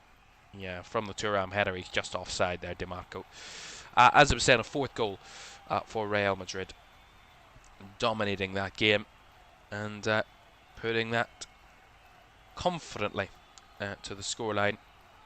A Monaco side who would drop to 21st. It would only be their second defeat of the campaign, but they would still be well within a chance of progressing on match day 8. It's not the end of the world for Monaco. Here comes Arsenal with Saka down the right hand side, gets a break of the ball, tries to cut it back, but again double covered as ultimately Timber got involved in the mix there, and it deflected into the hands of Jan Sommer. You see it bobbled around and got a little bit loose, and Timber snatched in and deflected into the hands of the Inter goalkeeper once more. We have another goal to tell you about, and this time it's come in Villarreal between Villarreal and Ajax. And I said a defeat for either one of these two teams would either confirm elimination or all but confirm it. Well, Ajax are not going down without a fight, because they have levelled the game there. Villarreal 1, Ajax 1. Oscar Gloch with the equalising goal, and it is 1-1 there in Spain this evening, as we hit the hour mark in the majority of our games. A quick recap for you. It's Copenhagen 0, Napoli 1, Inter 1, Arsenal 2, Olympiacos 2-0 up against Leverkusen. It's 4-0 for Real Madrid against AS Monaco. Still goalless between Sporting and PSG. PSG have just recently put the ball into the back of the net again, but that was disallowed for offside on field. So still goalless. Spurs 2, Dortmund 0. Of course, Dortmund down to 10 as well in that one, and it's Villarreal 1, Ajax 1. With around about 30 minutes to go in our Champions League games. Here comes Trossard, whips the ball into the box. Jesus was, well, watched and stopped by the Inter defence, although it's given away by Martinez on the edge of his own area. Timber finding Saka. Saka trying to shoot, blocked well by Di Marco. Picked up again by Jurrien Timber. Saliba. And finding Mosquera. Back to William Saliba. Now Mosquera again. Inter getting good pressure on the Arsenal defenders. And Raya forced into a long thump and clearance.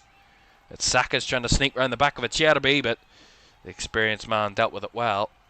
Oh, second ball picked up by Jesus. And now finds Bukayo Saka in behind, and one hell of a challenge that is from Alessandro Bastoni.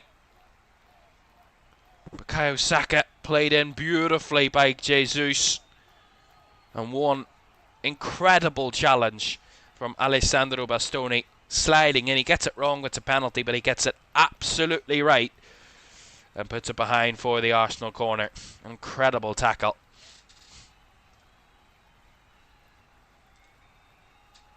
And it is still 2-1. Corner to Arsenal. I think Inter are going to make a change in a moment. And I think they're actually going to make it now, which is very interesting. Not many teams make a substitution when they're defending a corner. And they're going to bring off Nico Barella and Lautaro Martinez. So a double substitution for Inter. So David Fratesi and Francesco Pio Esposito are coming on, and they're replacing Lautaro Martinez and Nico Barella. So Esposito and Fratesi onto the fields. And David Fratesi, a real hero for Inter last season, got some incredibly crucial goals for Inter in last season's competition. Big moments, including that one against Barca in the semi-final. As Arsenal are going to respond with two changes of their own. Declan Rice and Ben White are coming on, and they're replacing Jurrien Timber and Abere Eze. So straight swaps for the Gunners too. Both sides going to their benches for fresh legs around about this station of the game, and Arsenal with a corner on that left-hand side, which I think Declan Rice will take now, seeing he's on the field and Ez is off. And that is exactly what's going to happen. So a first set piece of the night for Declan Rice for his first touch of the night. Rice, right-footed delivery, up and away by Caoimhan at the near post. Back up by Zubamendi. Rice again will drift it back the way to Lewis Skelly, who feeds it in behind, looking for the run of Zubamendi, but just overhead it, and ultimately goes behind for a goal kick.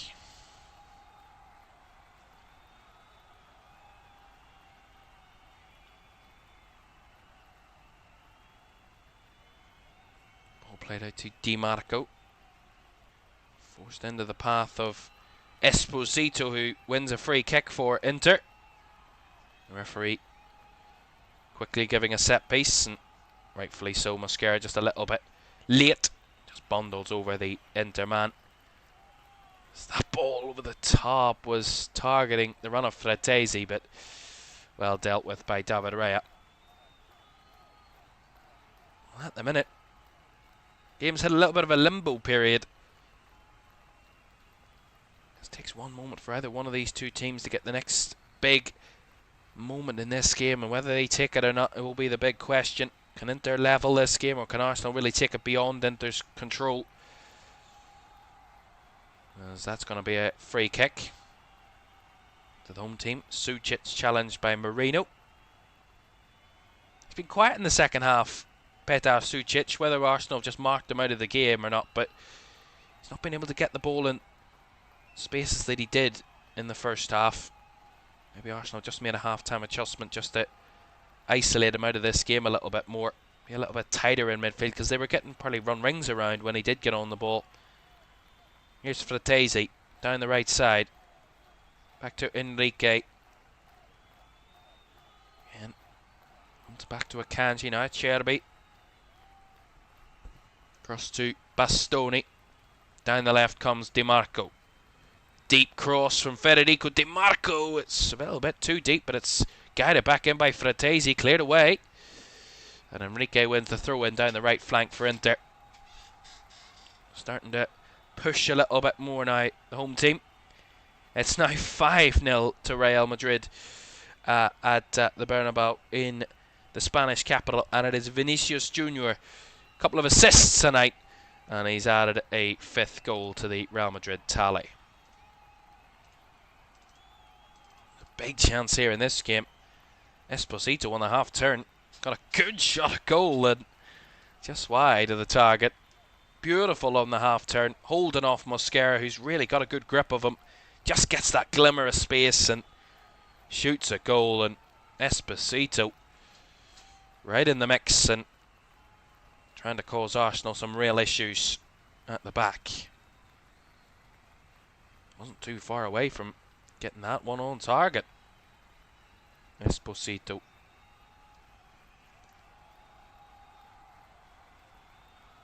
Ball forward again by Arsenal. Picked up by Akanji. Brought down by Zielinski. Breaking the lines. Again, good hold up by Esposito. Laid off well down the right as Enrique tried to get onto it. Blocked by Lewis Skelly. I think it's going to be pulled back though for a free kick to Inter, and Christian Mosquera has been given real hell since Esposito came on the pitch, because he's won another free kick, and I think the Inter fans were booing the fact that Mosquera hasn't got a yellow card yet for a few of those challenges. Making a real physical presence.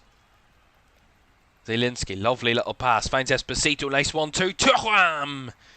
Shot was deflected. Behind for the corner.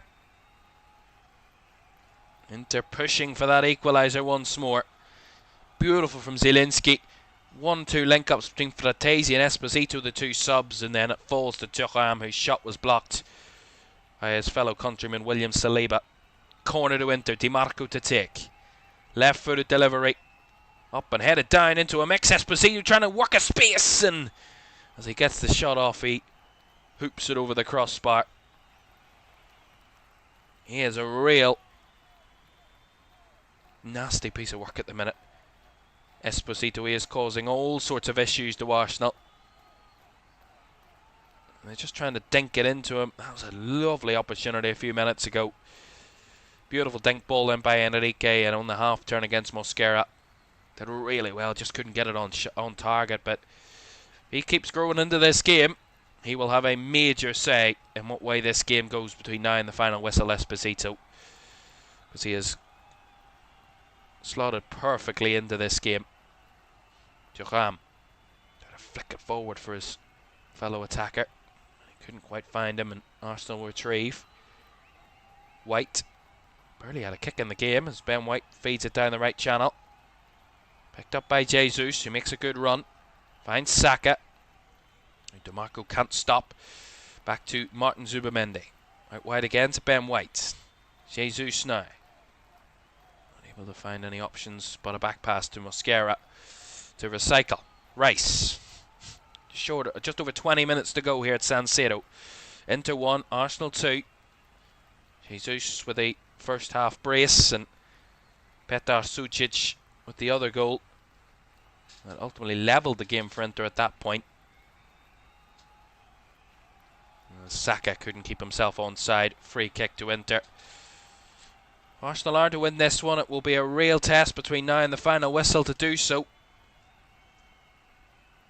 They're going to have to work incredibly hard because Inter are inspired for this. Sucic. Nice hold up by Esposito again, but no options off him, and he tries to battle for it. He wanted a foul, not given, but picked up by Bastoni ultimately. Keeps Inter in possession. Look at that. As even as it could be. 13 shots apiece, 3 on target apiece. Esposito flicks it in behind, looking for the run of Fratesi, and Rice does well, linking up with David Raya to comfortably create nothing but comfort for the Arsenal defence. A reminder for you, Arsenal aren't in desperate need of results because they've guaranteed a top 8 spot. They know that. They're the first and only team to do that so far in this season's competition, but they're at risk of dropping points here. Esposito, and behind the brick of the ball, falls to Sucic. Enrique couldn't get a clean shot at goal. Piling on the pressure. Akanji's cross is too deep, too close to David Raya, who catches comfortably. But Inter really threatening. Arsenal under the cosh here a little bit at San Siro. DiMarco, crowd receptive to this response from their team. DiMarco was taken down, wanted a foul. Referee was a little bit hesitant, but does ultimately give it, and it's going to be a yellow card coming out here to Alessandro Bastoni, who's reacted a little bit unnecessarily there, according to the referee.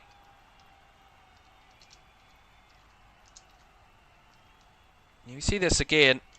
DiMarco just hacked down by Mikel Merino. That's a really poor challenge. And then Bastoni was a little bit peeved by that. So he got himself a booking. And Mikel Merino gets himself a booking for that poor challenge, which means he will miss the Matchday 8 fixture at home against Caoimhan Ferris. But ultimately it really makes no difference for Arsenal because they're already qualified and through to the round of 16. But another player they won't have if they want to make rotations between next week. I'm sure they will, because big game against Manchester United in the Premier League at the weekends. To Arsenal. I think that means he'll play the full 90 though here, Mikel Merino now. Because he'll not play next midweek. So he'll have a rest in that one. This will be one hard battle between now and the finish line for the Gunners though. Bastoni to DiMarco. Back inside it comes to Sucic. And now Zielinski. Pokes it through the middle. Nice hold up. Flick back into Thuram. Held it up well. Esposito. And Sucic couldn't quite guide it across to the left hand side for DiMarco. As free kicks given here to Arsenal. And Thuram with the foul there. See what Bastoni did here actually on Moreno that got him the yellow card. That's what he did. Kind of shoved him right to the ground. Pure passion. As Arsenal making some more reinforcements. Well, Mikel Moreno's actually going over to get something to drink. I thought he was coming off there. He's not. Mosquera and Jesus are coming off. So the man who's got both goals for Arsenal tonight, his night is done. He's, at the moment, had enough of an impact that would be winning this game for Arsenal. And Christian Mosquera replaced as well after he's having a real tough time against Esposito. So Victor Gyökeres and Gabriel are coming on to starters, getting some minutes before that big game at the weekend. And on to bring on some fresh legs for the Gunners to try and see this one through. Right. Free kick for Arsenal then. David Raya will take. Just over 15 minutes to go. Inter 1, Arsenal 2. Another goal at the Bernabeu. This time actually for the visitors.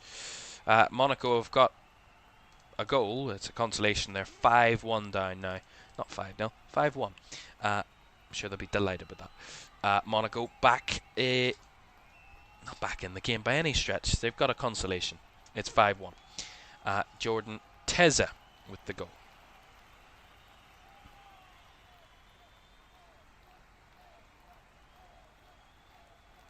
That one, certainly no doubt about what way it's going, but quite a lot closer. Copenhagen against Napoli, as well as Olympiacos Leverkusen still within a balance. This game, of course, very much in the balance. Villarreal Ajax as well. And Sporting PSG still without a goal this evening. The only game in the Champions League so far that hasn't found the net for either team. Here's Luis Enrique. Steps inside beautifully. Looking for options ahead of him. Sees a sea of red. Sucic. Now Bastoni. Down to the left is Di Marco. Bodies in the box for Inter if they can find the right option.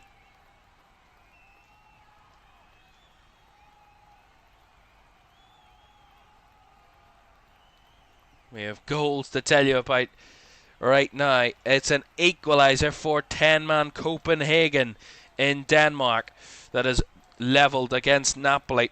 A penalty taken by Jordan Larsson. He missed the penalty. It was saved, but the rebound was followed in, and he's got one a leveller for Copenhagen. It's 1-1 there. I told you that game was in the balance, and a look on from, of course, the Napoli boss, Antonio Conte, at the moment. A little bit of frustration for his team against 10-man Copenhagen. And finally, a goal in Lisbon between Sporting and reigning champions Paris Saint-Germain. PSG have had the ball in the net twice tonight, both disallowed, but it is Sporting that have taken the lead from a corner. And it's, see it here, strike from the edge, blocked, deflected into the path of the man who slots it past the PSG goalkeeper, who has given away the only goal of the night after PSG dominating that game. But they trail by a goal to nil. Luis Javier Suarez with the goal has given Sporting the lead late against the reigning champions. 15 to go in that one. And the reigning champions have work to do in Lisbon. Speaking of work to do, Inter have work to do here at San Siro if they want to come away with anything out of this game. Be the first team to make Arsenal avoid a victory in the Champions League this season. They're giving it a good hard go, but at the minute, Arsenal only conceded to that really top tier finish.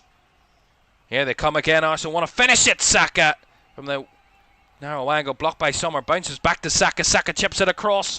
Rice takes it down to the back post. Got lots of options. Finds it to Moreno, Trossard, Rice. Down the line it comes to Lewis Skelly, who cuts it across a little awkwardly as it's hoofed away by Inter in Acerbi.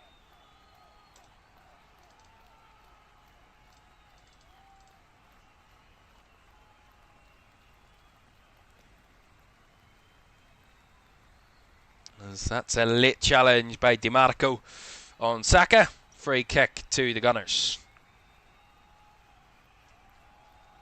Well, Arsenal's last victory away to an Italian side in the Champions League was in March of 2008 when they won 2-0 against AC Milan. Since then, they have failed to win any of their 5 straight trips to Italy.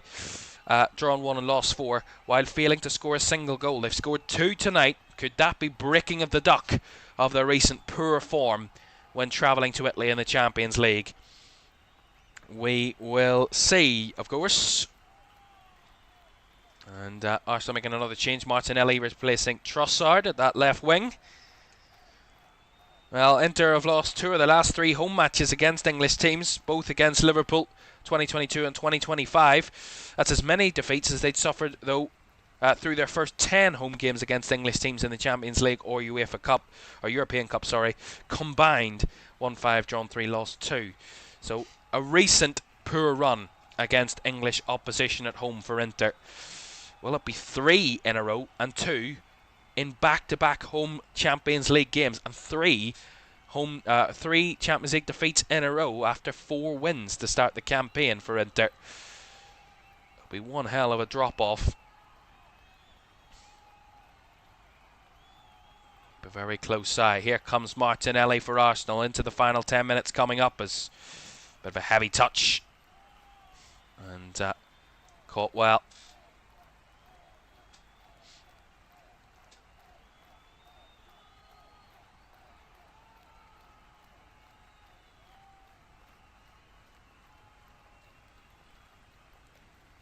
Acerbi to Sucic. 10 to go at San Siro.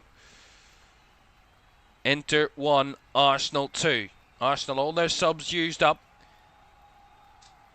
And Inter Milan trying to push. Bastoni. Poked through nicely to Zielinski. Now Esposito holding up his man and winning the free kick. Taken quickly by Inter. A little bit awkwardly by Inter though. Finds its way to Bastoni. Down the line to Di Marco. Bastoni. Now Sucic. Arsenal sitting in. Inter trying to apply the pressure. Which one will crumble first? Switch ball out to the left hand side. Beautifully taken in by Zielinski. Or Di Marco, sorry.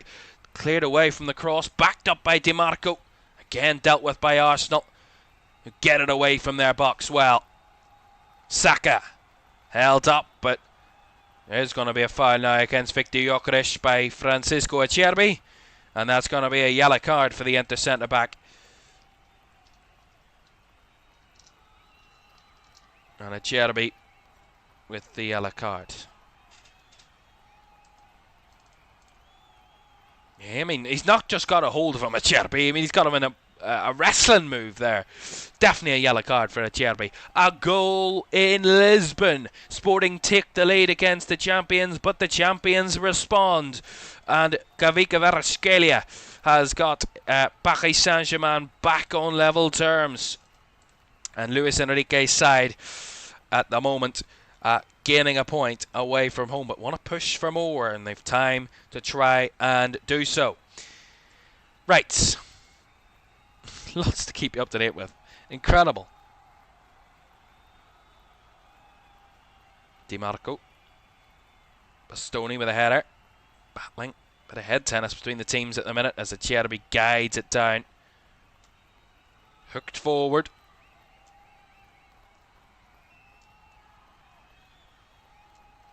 Sucic trying to fizz it across it.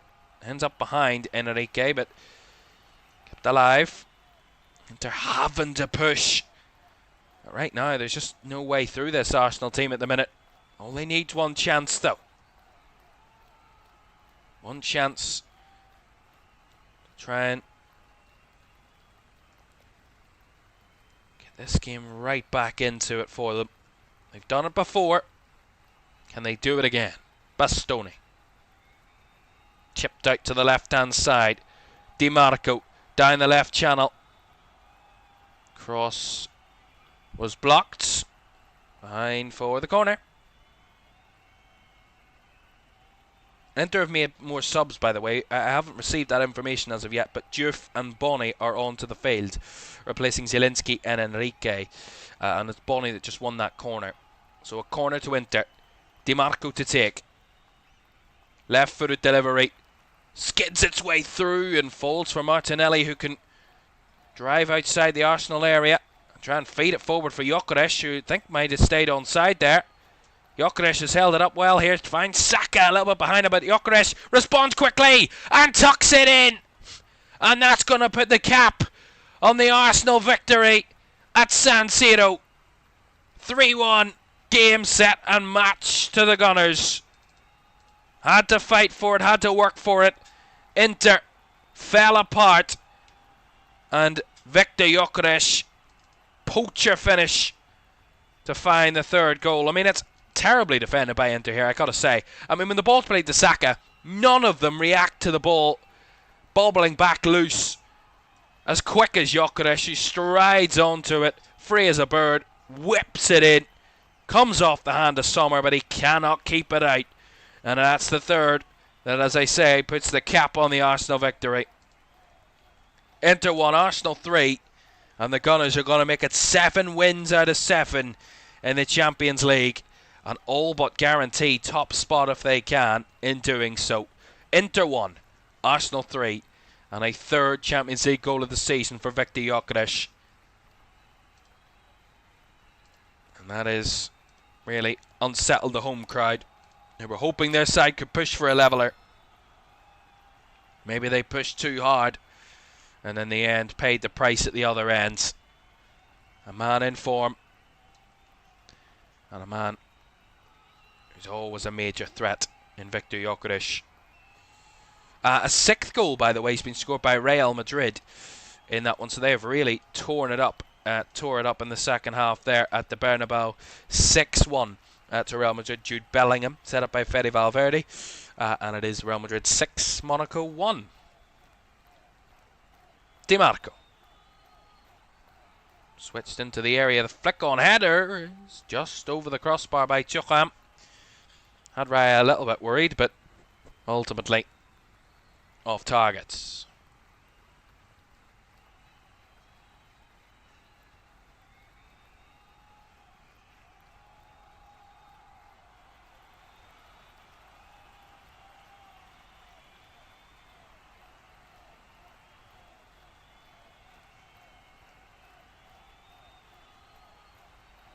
Well, this is a stat I was leaving for maybe the final whistle, but let's just tell you it now.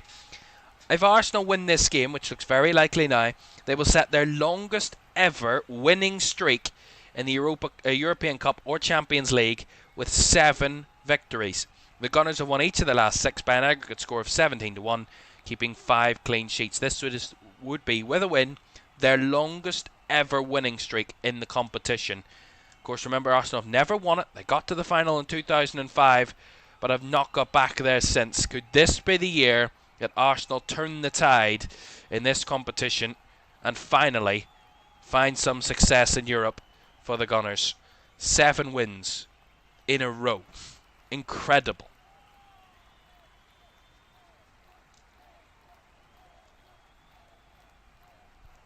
And for Inter, it's unwelcome. They will all trundle out of San Siro, the home fans, and are doing so right now, knowing their team's night is done. After winning their first 4 games in the Champions League this term, they have since lost their last 2, Atletico and Liverpool. They last lost 3 consecutive defeats in the competition, Inter, between April and September 2011, 15 years ago, while current manager Christian Chivu was a player for Inter rather than the manager. Maybe he's a bad omen, who knows? At 2 minutes of normal time to go, Arsenal surely have this victory wrapped up now. 3-1 to the good. Victor Gyökeres goal. Here's Saka striding into the middle. He's not giving up on more. Nice little 1-2. Saka flicks it out wide to Martinelli. Well shielded as he works it into the box. Rice at the byline. Tries to win a corner and does win a corner. Declan Rice.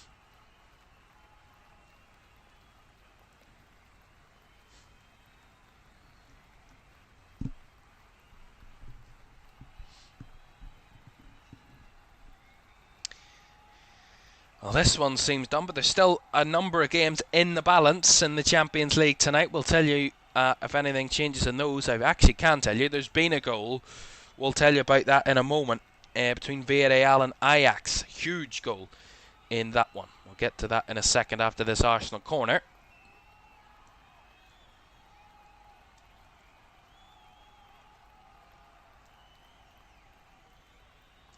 Looped up into the air by Rice, back post in the header. It's blocked off Marino by the goalkeeper Jan Sommer. So another goal to tell you about that has come between Villarreal and Ajax, and it is the visitors that have completed the turnaround at Villarreal. They took the lead, the home team. They levelled at Ajax before it looks like could be a late winner in that one. Oliver Edvardsson has seemingly stolen the 3 points for Ajax that would eliminate Villarreal, all but eliminate them from this season's Champions League. Or it would eliminate them, shall I say, because they would have just 1 point. And that would keep Ajax's slim hopes of going through alive. They would be 2 points off the top 24th place Copenhagen going into next week. But of course, a very, very tough task if they are to get through. But one hell of a task it would be if they were to go through. Ajax scrambling it late. Remember, they got their first and only victory in the Champions League on match day 6, winning by 4-2 against Karabag. Could it be back-to-back victories that could reignite this campaign for Ajax? They are 2-1 up against Villarreal and keep their slim hopes of going through alive. And it would, as I say, eliminate the home team from this season's competition.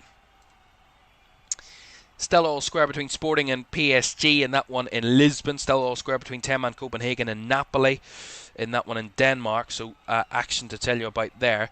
But we've 3 additional minutes here at San Siro. And after the conclusion of this one, we'll round you through all of tonight's scores and a quick look ahead to tomorrow night's action in the Champions League as well. But 3 added minutes. We've played just short of 1 of those. And I mean, it would be one hell of a setup going into next week for Arsenal. Of course, only one team's done this. Liverpool did it last season when they won all 7 of their first 7 games in the league phase, but ultimately lost on the final day, match day 8 to PSV Eindhoven. But ultimately, it's Arsenal that have the benefit of having the home game against an already eliminated Carrad Almaty on match day 8 for a chance to make it 8 wins out of 8. As Declan Rice is given a yellow card for this challenge.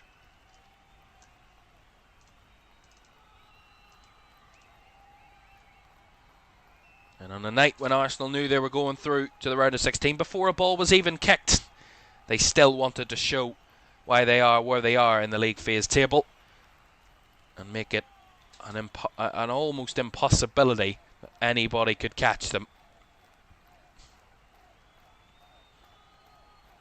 Right now that looks like all but an impossibility. Here's Diouf down the right hand side for Inter. Breaks into the box. Bonny comes in with the ball. Cuts it back. That's delayed away by Saka, but another threatening ball in by Inter. Not pounced upon it. They will be kicking themselves tonight. They have big chances in this game to tie it and ultimately unable to do so. And ultimately paid the price by conceding that late 3rd goal.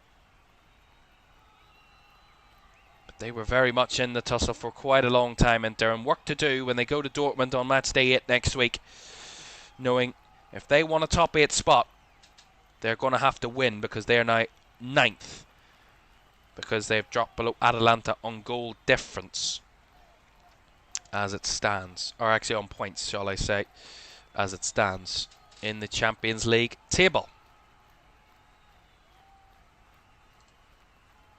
As there's the final whistle. 7 wins out of 7 for Arsenal. Quite incredible. They top the league phase table and they sit quite a remarkable 6 points clear of 2nd place Real Madrid at this moment in time. They're guaranteed a top 8 spot and they're all but guaranteed top spot in the league phase heading into next week's game against Kairat Almaty, who are already eliminated. Inter Milan, quite a few times tonight, had chances to take something out of Arsenal. When Petar Sucic levelled, it looked like Inter were well in for the battle tonight with a really top quality finish, but missed opportunities and not being clinical in the right moments cost them. In the end, it was Victor Gyökeres with the third goal of the night to put a cap on the 3 points for the Gunners. But they were tested at times, but they passed that test with flying colours, and they're making this league phase look like a real breeze at the minute, are the Gunners.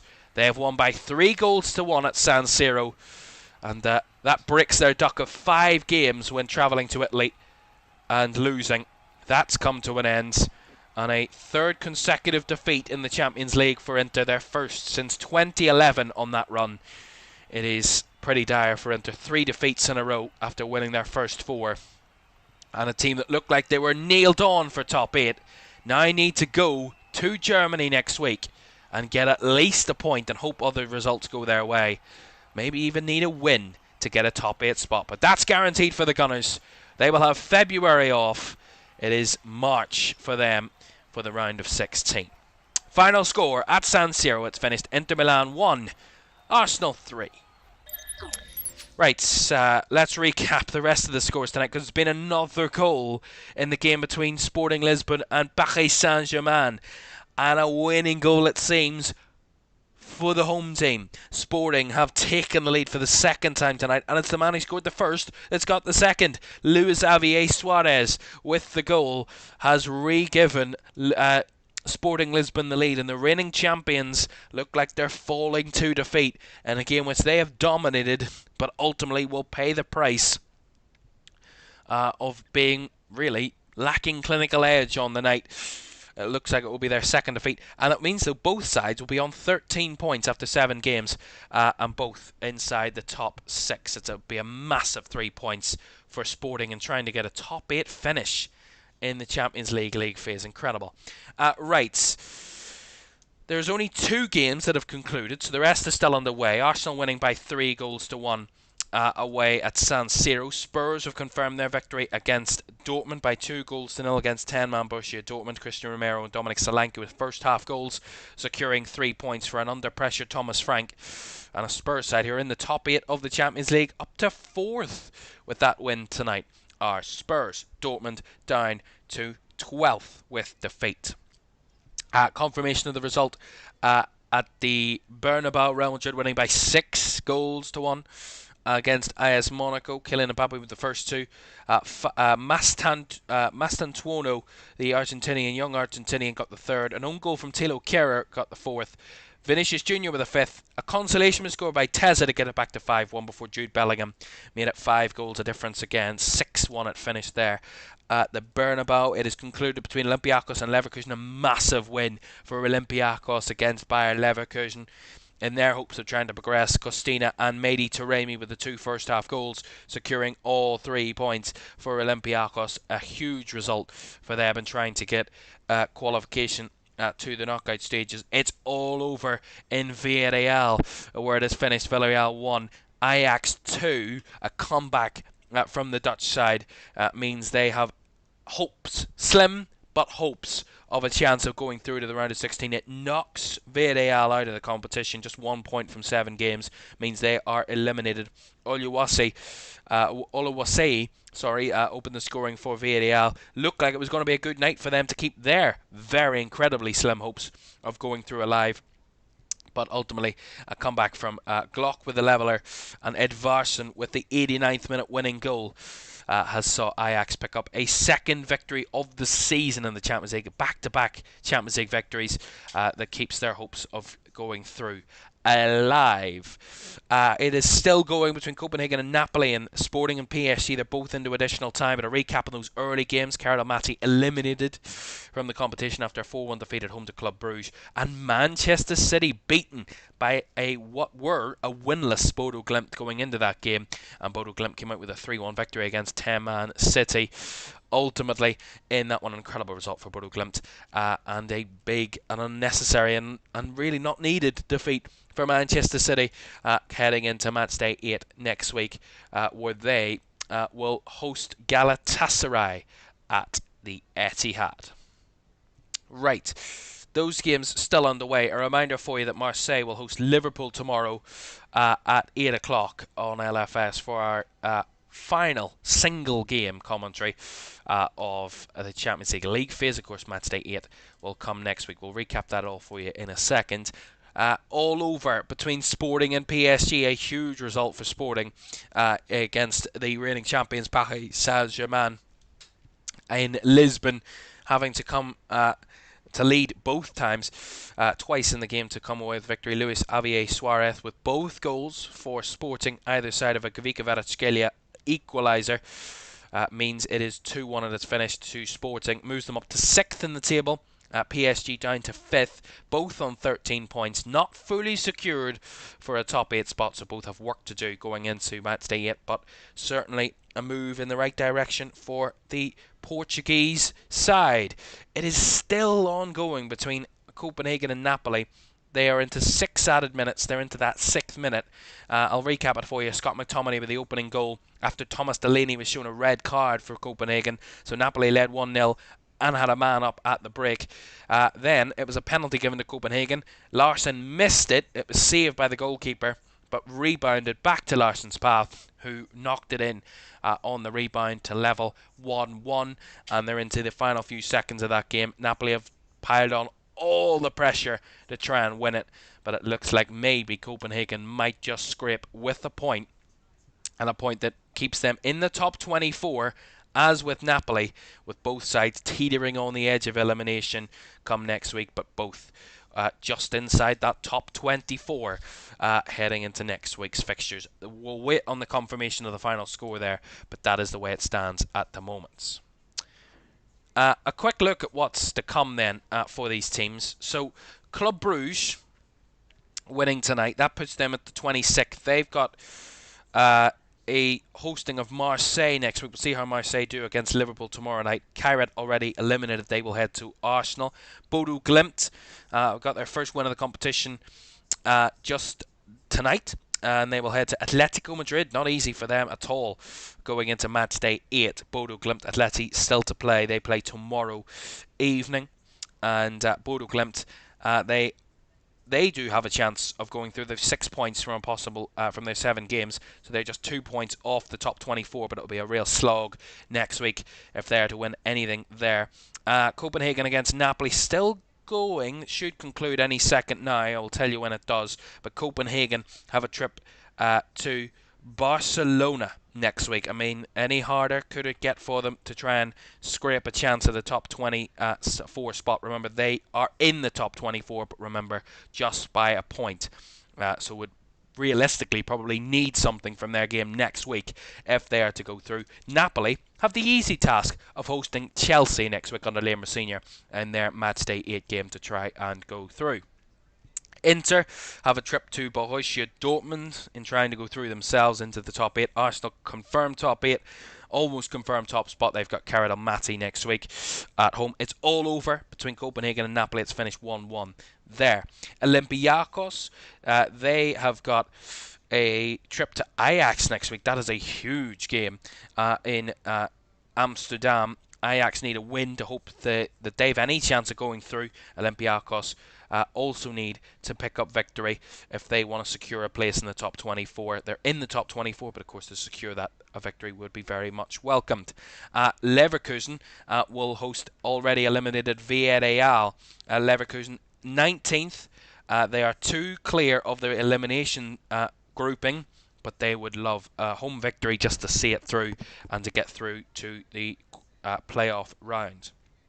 Real Madrid up to 2nd after their victory tonight against Monaco. They head to Villarreal in the Liga at the weekend, but then head to Benfica away from home next weekend. The Benfica side who are trying to recapture their season. They head to Juventus tomorrow night, so 2 tough games for Benfica to try and get into the knockout rounds. And Monaco, if they want to go through, they host Juventus next Wednesday night. And a Monaco side who are in 20th coming out of tonight's fixtures. Sporting up to 6th, as I said, with their victory over PSG tonight. Sporting have a pretty easy task tongue-in-cheek, heading to Athletic Club, who are fighting for their lives down there. That's next Wednesday. PSG on the final day have an easy hosting of Newcastle United. What an incredible game that is to come next week for Paris Saint-Germain. For Spurs, they move up to 4th tonight with their victory in the Champions League. Their first win since a win at Crystal Palace back on the 20th of December. Their first win of 2026 at home to Borussia Dortmund. They head to Frankfurt next week. And of course, Dortmund, as you already know, host Inter at the Signal Iduna Park. Villarreal, they're already eliminated, so that's just playing out the results. They head to Leverkusen next week before Ajax host Olympiacos in Amsterdam next midweek. That is the confirmation of all the results, all of the teams they will play next week, and what they need to go through come next week.